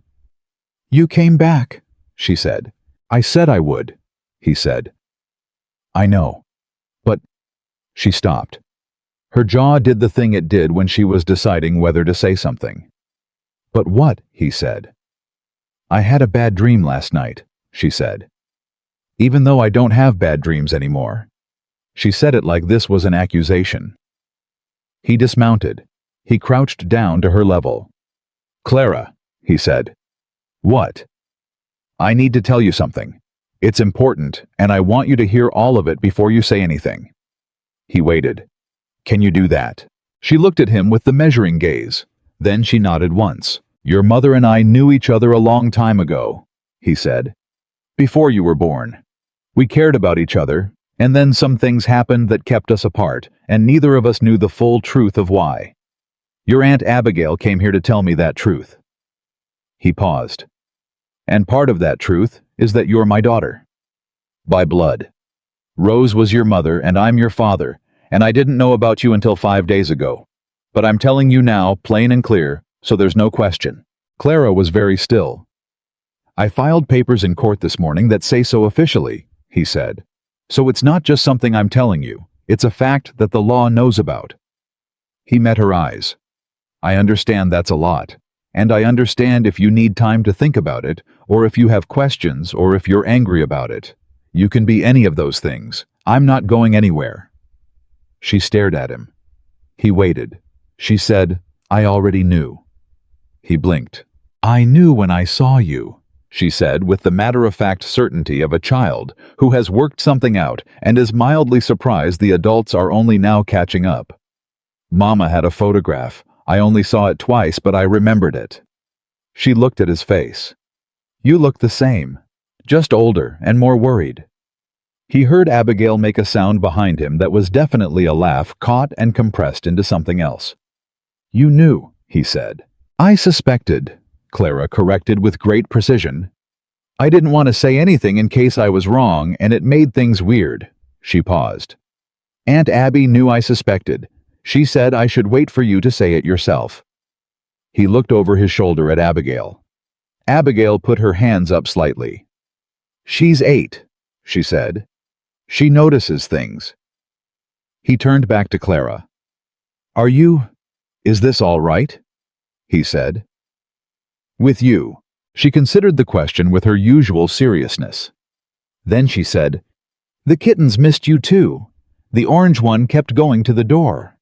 And that apparently was her answer. He put his hand on her shoulder. She didn't step back from it this time. They walked toward the house together, the three of them, in the long golden light of a summer afternoon, and the mountain was quiet around them, and the cattle were somewhere over the ridge, doing what cattle did. And the ranch was standing same as it had been standing, same as it would keep standing. Pete walked behind them with the horses tactfully silent, looking at nothing in particular. Inside the lamp was already lit. Clara must have lit it before she went to the gate. Waiting. Caleb stood in the doorway for a moment and looked at the kitchen table where the documents had been. They were in Billings now in a court record doing their work. The table was just a table. Sit down, Clara said from behind him with the authority of someone who had decided this was her kitchen too. I can make biscuits. Pete showed me. Pete showed you, Caleb repeated. He had time, Pete said, appearing at his shoulder. She asked about 40 times. Caleb looked at Abigail. She was looking at the room, the lamp, the table, the doorway to the back bedroom that she'd been using. The way a person looked at something, they were deciding whether to let themselves want. Abigail, he said quietly enough that it was just for her. She looked at him. This is your home, he said, if you want it to be. Not because of the case, not because of the documents, not because of anything except that this is where you belong, and I think on some level you've known it since you drove up that road. He held her gaze. I'm not asking you to decide anything right now. I'm just telling you so you know the option exists. She looked at him for a long moment. Clara from inside said, Are you two going to stand in the doorway all night? With the exasperated patience of a 9-year-old who had biscuits to make and did not understand why adults were so slow about everything. Something broke open in Abigail's face. Something she'd been holding carefully for a very long time finally loosened. She didn't answer him, not with words, but she walked past him into the kitchen and she sat down at the table and she said, Clara, show me what Pete taught you. And the sound of the two of them talking pulled the whole house forward into something it had not been before. Caleb stood in the doorway one more moment.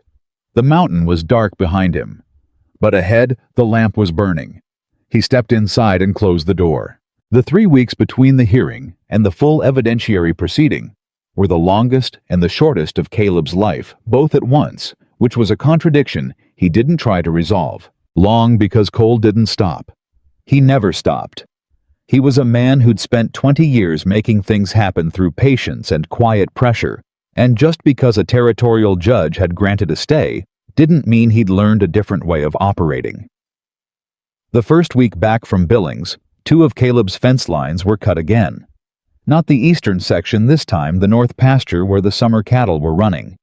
It took Caleb and Pete 2 days to repair it, and when they did, it was cut again the following morning, a different section farther out, harder to reach. He didn't go after Cole's men. He documented it. He wrote down the dates and the locations and the extent of the damage, and he sent the reports to Adler, who added them to the record in Billings, with the methodical persistence of a man who understood that every action Cole took was another piece of evidence being handed to them for free. Short, because Clara was there, and Abigail was there, and the house that had been defined by its silences was filling up with something else entirely, something Caleb didn't have a precise word for, but felt in the way the mornings were different now, not empty, not just him and his boots in the dark, but the sound of someone else moving in the kitchen. The smell of coffee already made Clara's voice asking something complicated before he'd fully woken up. He hadn't known until it was there how much weight he'd been carrying in the absence of it. The second week, Amos Cutler arrived. He came up the mountain road in a wagon considerably better maintained than the one Abigail had arrived in, which told Caleb something about how seriously the man was taking this. He was in his mid-50s, lean and weathered with the particular quality of a man who'd been angry about something for a long time and had learned to keep the anger useful rather than letting it burn him up. He shook Caleb's hand at the gate and said, "I kept that journal because my wife told me to. She said someday somebody would need to know what happened, and she was right, and I wish she was alive to see it." "I'm sorry," Caleb said. "She died 4 years ago." Cutler looked at the ranch at the mountains behind it. "But she was right about most things. I've made my peace with the fact that I married a smarter person than myself." He looked at Caleb. "Let's go beat this man." Margaret Beecham arrived 2 days later, brought up the mountain in a proper coach that Adler had arranged from Billings, and she came out of it with the unhurried dignity of a woman who had decided this was the last significant thing she would do and intended to do it correctly. She looked at Caleb, looked at Abigail, looked at Clara, who had come out with her arms crossed and her most serious expression, and said to Clara, "You have your grandfather's eyes, whoever he was. A good steady set of eyes." "Thank you," Clara said with great formality. "You're welcome." Margaret looked at Abigail. "You're Rose's sister." "Yes, ma'am." "You look like her around the jaw, the stubborn part." She said it with something that was almost affection. "I liked Rose Harper very much. I was sorry about how things went for her." She paused. "I'm going to fix that now. As much as one old woman can fix things." "One old woman with Edwin's minutes," Abigail said. "Edwin's minutes and 37 years of watching Harrison Cole in this territory." Margaret looked at the mountains. "I know where every corner was cut and every truth was bent. I know it because Edwin knew it, and Edwin told me everything because he believed in telling the truth at home even when he couldn't tell it in public." She straightened. "Now I get to tell it in public. I'm looking forward to it." Clara looked at Margaret Beecham for a long moment. Then she said, "Do you want to see the kittens?" Margaret looked at her. "Very much," she said. "Yeah." The night before they rode to Billings for the second time, Cole made his final move. Caleb knew it was coming. He'd known since Billings that Cole would wait until the last possible moment and then do something that was meant to knock them off balance just before they had to perform. It was how the man operated.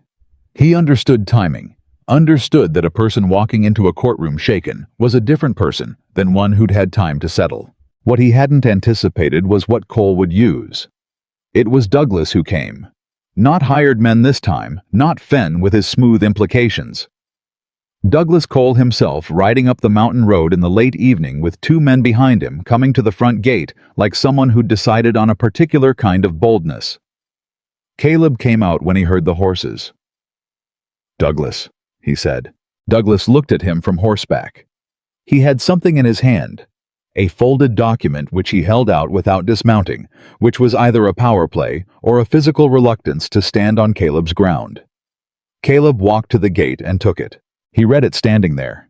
It was a filing from a court in Colorado, Denver, specifically contesting the validity of Rose Harper's guardianship designation on the grounds that Rose had been of unsound mind in the months before her death, that her illness had impaired her judgment, and that the designation of Abigail Harper as Clara's guardian had therefore been made without full legal competency. Caleb read it twice. Then he looked up at Douglas. "Your father found a Colorado lawyer to file this the night before our hearing," he said. "My father is protecting his interests," Douglas said. "His interests are a little girl and a woman who drove 3 days to keep a dying sister's promise." Caleb's voice was very level, very quiet. "I want you to think carefully about whether that's the kind of man you want to have built your life serving." Douglas's jaw tightened. "You don't know my father." "I know what he does," Caleb said. "I know what he did to Rose. I know what he did to the Cutlers and the Hannigans and Edwin Beecham. And I know what he's doing right now, the night before a court proceeding coming after the guardianship of an 8-year-old girl." He folded the document. "You wrote up here yourself, Douglas, not his men. You." He looked at him steadily. "Is that really what you wanted to spend this evening doing?" Something moved across Douglas Cole's face that Caleb hadn't expected. Not anger. Something more complicated. Something that looked for just a moment like a man catching a glimpse of himself from the outside and not finding what he expected. It lasted about 3 seconds. Then Douglas put his hat back on and turned his horse and rode back down the mountain without another word, and his 2 men followed him, and the sound of them faded until there was just the night. Caleb stood at the gate and breathed. Adler was at the door behind him. He'd arrived that afternoon for the morning ride. "I saw," he said. Caleb turned. "The Colorado filing is thin," Adler said. "Rose's death certificate lists her cause of death as pulmonary illness, not mental incapacity. They'd need a physician's testimony to establish unsound mind, and they haven't got one, not one who actually treated her. It's a nuisance filing. It's meant to make Abigail afraid." He paused. "Does Abigail know?" "Not yet." "I'll handle the legal response tonight. You handle Abigail." Caleb nodded. He went inside. Abigail was at the kitchen table with Margaret, the 2 of them going over the sequence of testimony for the morning. Clara was asleep. The lamp was burning low, and the house was quiet and warm, and Caleb stood in the doorway for a moment watching them. This woman who'd built a 4-year case out of a dead sister's box of letters, and a 71-year-old woman who'd kept a secret for 37 years because her husband had asked her to, and he thought about what it cost people to do right by the people they loved when the world was actively working against them. He came in and sat down and told Abigail about the filing. She listened without interrupting, which was how she always listened, and when he was done, she was quiet for a moment.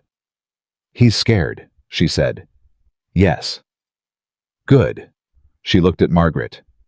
"Does it change anything?" Margaret had been listening with her hands folded on the table. "It changes nothing," she said. "I'll be in that courtroom at 9 o'clock tomorrow morning, and I'll say what I know, and Harrison Cole can file whatever he likes in Colorado, and it won't change a single word of what I say." She looked at Abigail. "Edwin didn't keep those minutes for 37 years so that we'd fold the night before." Abigail looked at her for a moment. "No," she said. "He didn't. Then get some sleep." Margaret stood with the careful deliberateness of her joints.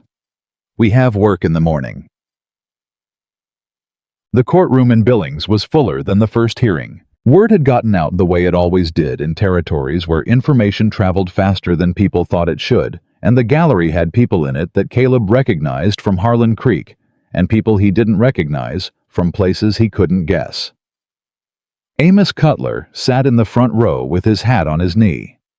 The Hannigan family husband and wife and their eldest son sat 3 rows back. People who'd been waiting a long time to be somewhere that the truth was being told. Harrison Cole was at the respondents' table with Fenn, and he looked like himself, composed, silver-haired, the posture of a man who owned things. But there was something different in him today. And Caleb, who'd spent 20 years reading cattle and weather and the kind of trouble that came before, it announced itself, could see it.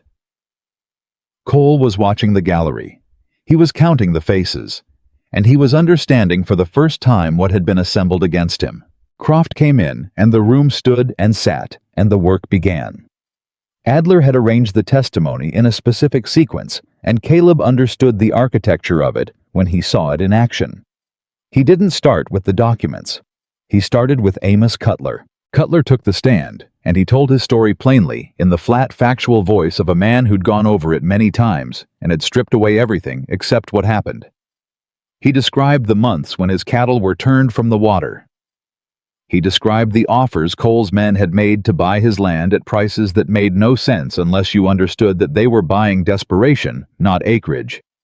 He described the day he signed the papers with 3 animals already dead and a dozen more weak from thirst, and how one of Cole's men had been friendly about it, almost apologetic, and how that friendliness had been the worst part. Fenn cross-examined him for 40 minutes and didn't make a dent.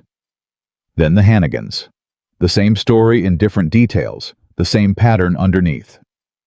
Then Arthur Wells, 80 years old by deposition, read into the record by Adler, identifying his own signature on the original 1871 water rights filing, and confirming that the Dawson homestead's primary water access had been correctly recorded and that no subsequent correction had ever been presented to him for his own verification. Then Adler entered the payroll records. Cole's own foreman's name appeared on 12 separate dates in 1880, assigned to the area of the Cutler property during the exact period Cutler's journal documented the water interference.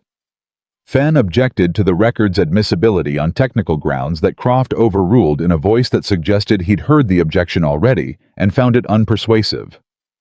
Then Margaret Beecham. She came to the stand with the particular unhurried certainty of a woman who'd been waiting 37 years for this exact chair and intended to sit in it correctly. She identified herself and her husband and the date of the council meeting, and then she described in precise and undeviating detail what Edwin had told her the night of that meeting, what he had seen, what he had said. What had happened 3 days later when Cole's man came to their house with a suggestion about the value of keeping quiet? Fenn stood to cross-examine her. "Mrs. Beecham," he said pleasantly, "you were not present at this council meeting yourself." "No." "So your testimony is based entirely on what your husband told you?" "My husband told me everything," she said. "Every day of our marriage. He was that kind of man. Not every woman is so fortunate." She met Fenn's eyes. "He told me that night, and I wrote it down in my own journal the following morning while it was fresh. I brought that journal." Fenn paused. "You brought—" "My own journal, yes."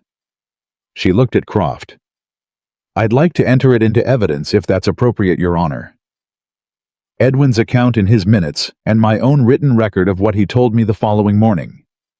2 separate documents describing the same events from the same source." Croft looked at Fenn. Fenn sat down. Then it was Caleb's turn. He took the stand and Adler walked him through it calmly, and he said what he knew, the way Croft wanted things said plain, in order without flourish. He described the original water rights. He described Cole's interference beginning 10 years ago. He described Rose Harper and what had been done to her, and what had been done to him, not with anger, but with the flat, precise grief of a man who'd had 10 years to understand what was taken from him, and had decided that understanding it clearly was worth more than being undone by it. Fenn stood to cross-examine.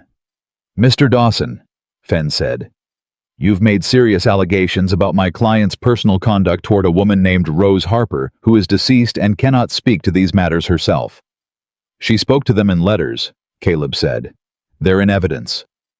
Letters written by a woman who we might note had reason to be bitter about circumstances in her own life." "She wasn't bitter," Caleb said. The quietness of his voice was very deliberate. "She made her peace with it. That's what the letters say. She wasn't writing to accuse anybody. She was writing because she wanted me to know the truth before she died."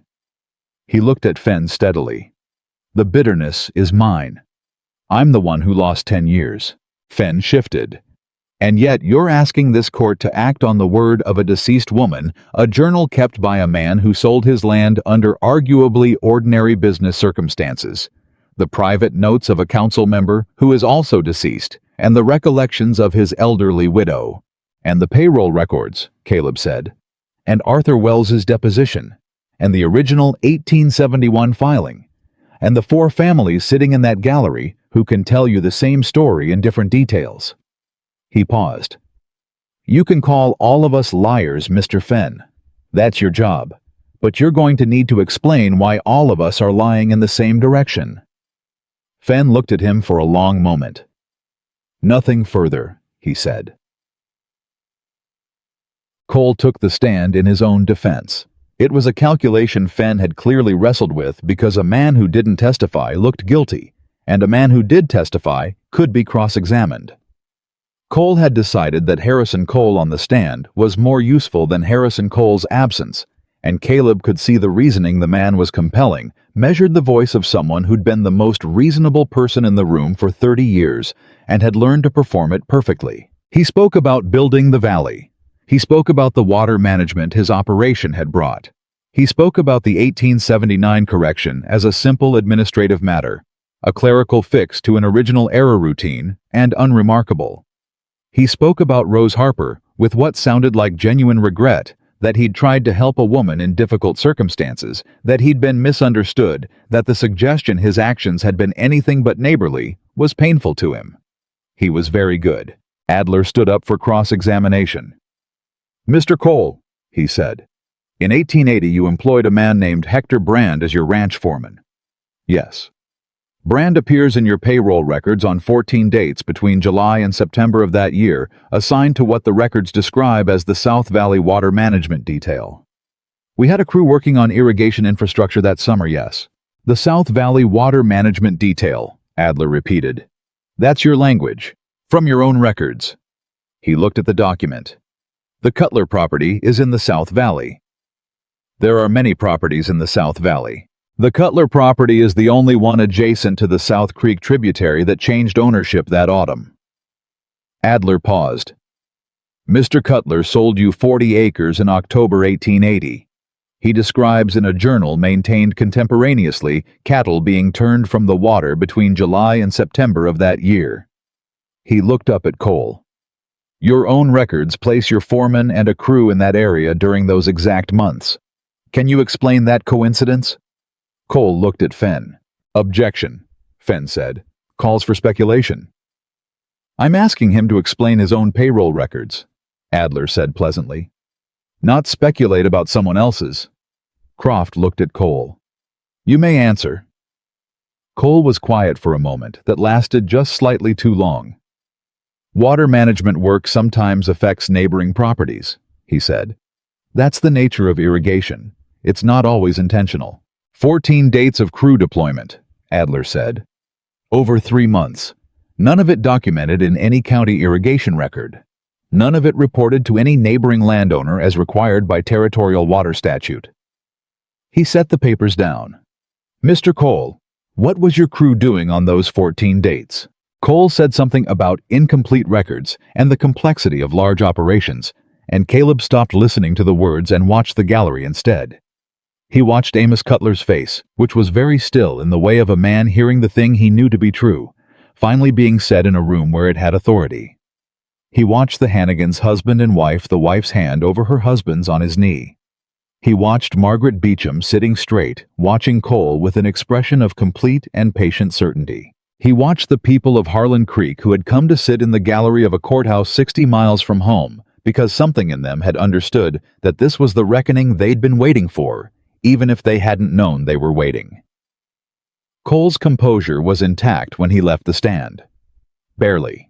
Fenn made his closing argument, and it was professionally competent and structurally sound, and it didn't have anywhere near enough solid ground to stand on, and everyone in the room could feel it.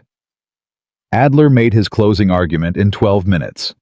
He didn't speak about justice or fairness or the rights of the common man.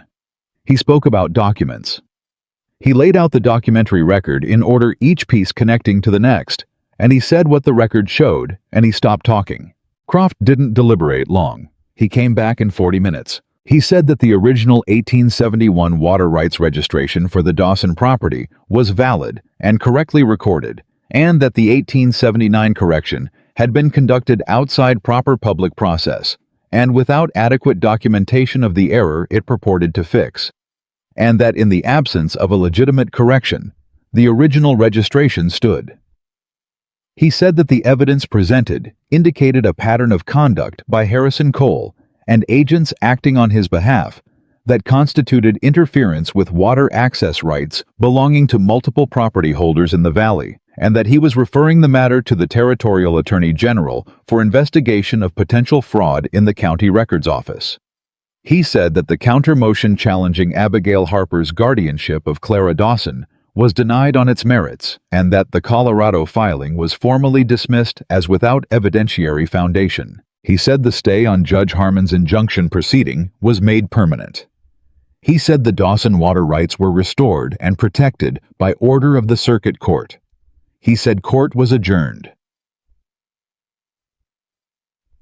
The courtroom noise hit all at once the way sound came back after a pressure change, and Caleb sat very still in the middle of it for a moment while the world rearranged itself around him. Amos Cutler was across the room, shaking Adler's hand with both of his.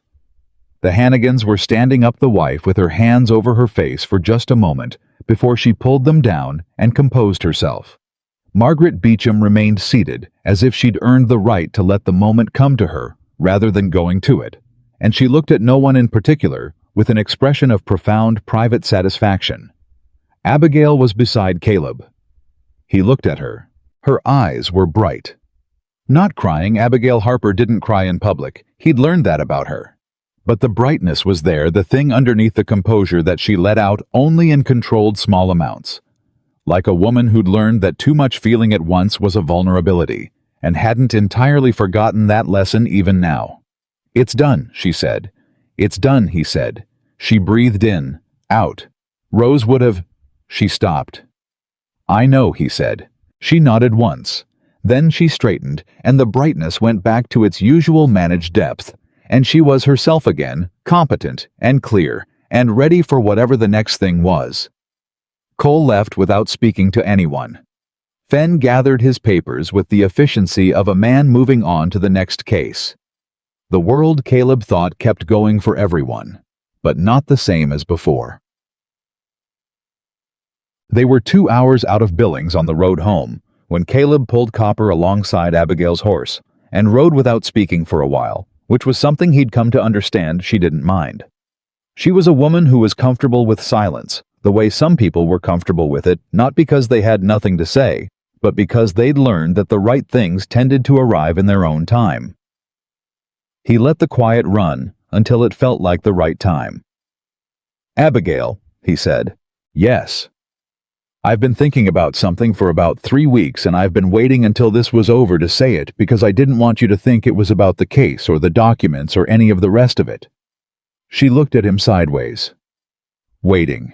You're not Rose," he said. "I know that. She was..." He paused.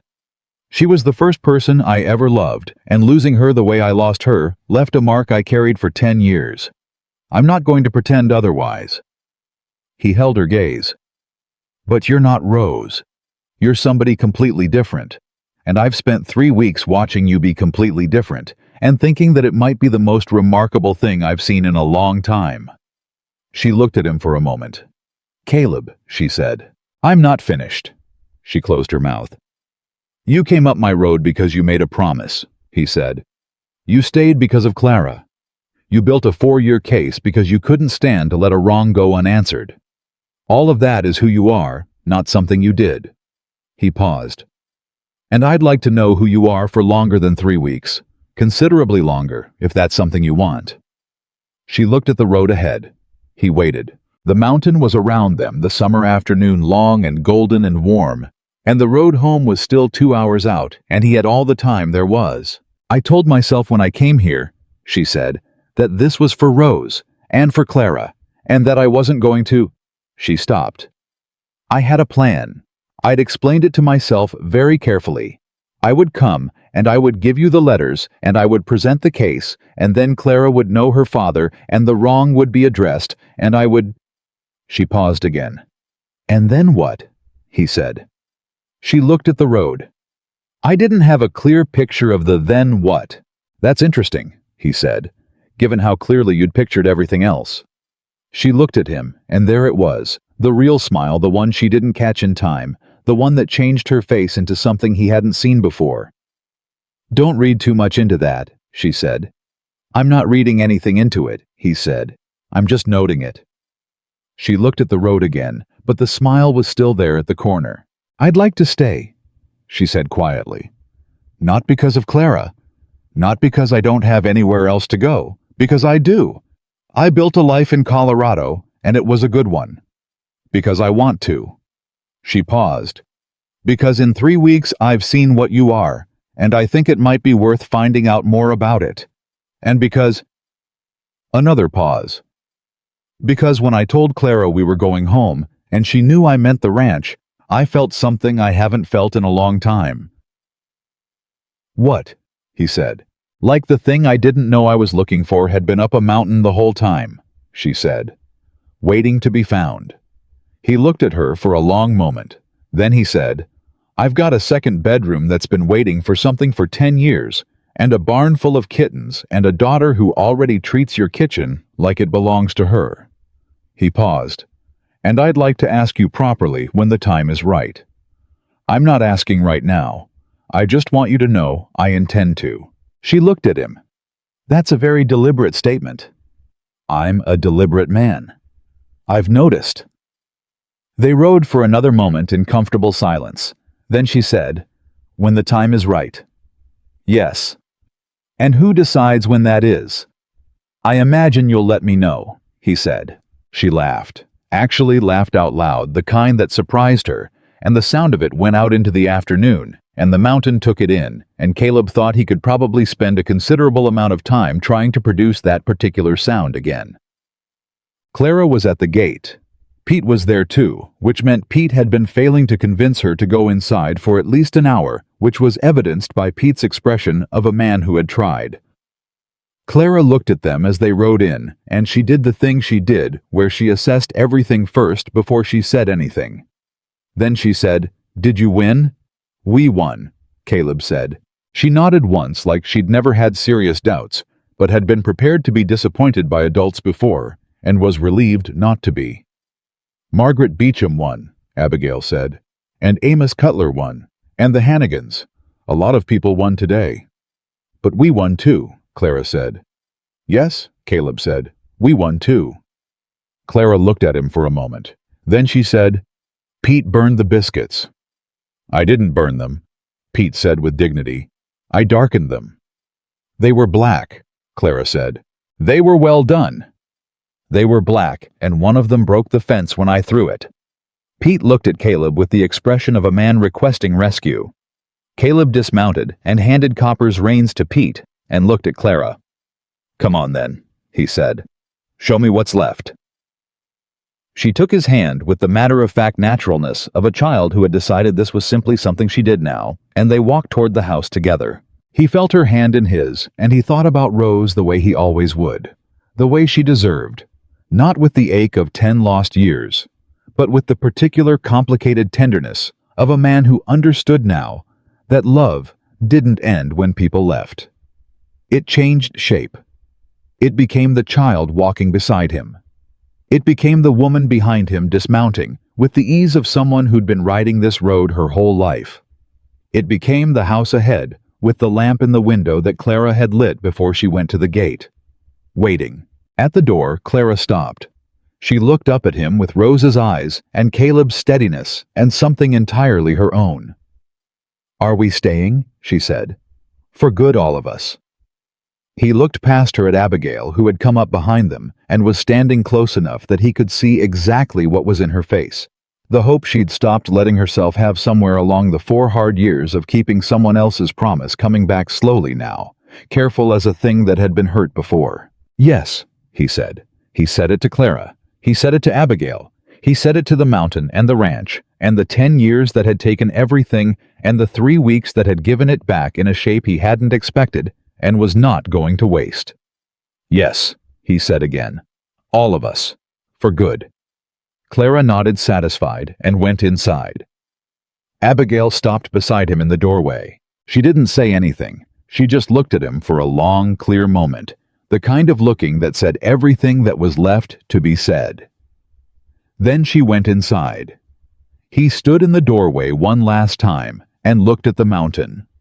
The summer light was long and golden, and the cattle were quiet over the ridge, and the creek was running full and clean, and the water that had always been his was his again, and would be after him and after Clara and after whatever came next. He heard Clara inside asking Pete whether burned biscuits were technically still food. He heard Abigail say, "We're making new ones." He heard Pete's enormous relief. He stepped inside and closed the door behind him. And in the Dawson house, for the first time in 10 years, there was no silence left to fill, only the sound of people who had found each other across the distance of all those lost years, building something together in the warm light of a summer evening, real and lasting and true. Some things that are broken heal wrong and stay wrong. But some things, the right ones, the ones that were always meant to hold, they heal the way bones do stronger at the break than they were before. Caleb Dawson had spent 10 years believing he was a man who'd learned to live without. He spent the rest of his life learning he'd been wrong about that. And every morning after, when he woke before the sun in the house that was no longer quiet, he was glad with the deep, uncomplicated gladness of a man who'd been found by the right people at exactly the right time, that he had never not once stopped leaving the lamp on.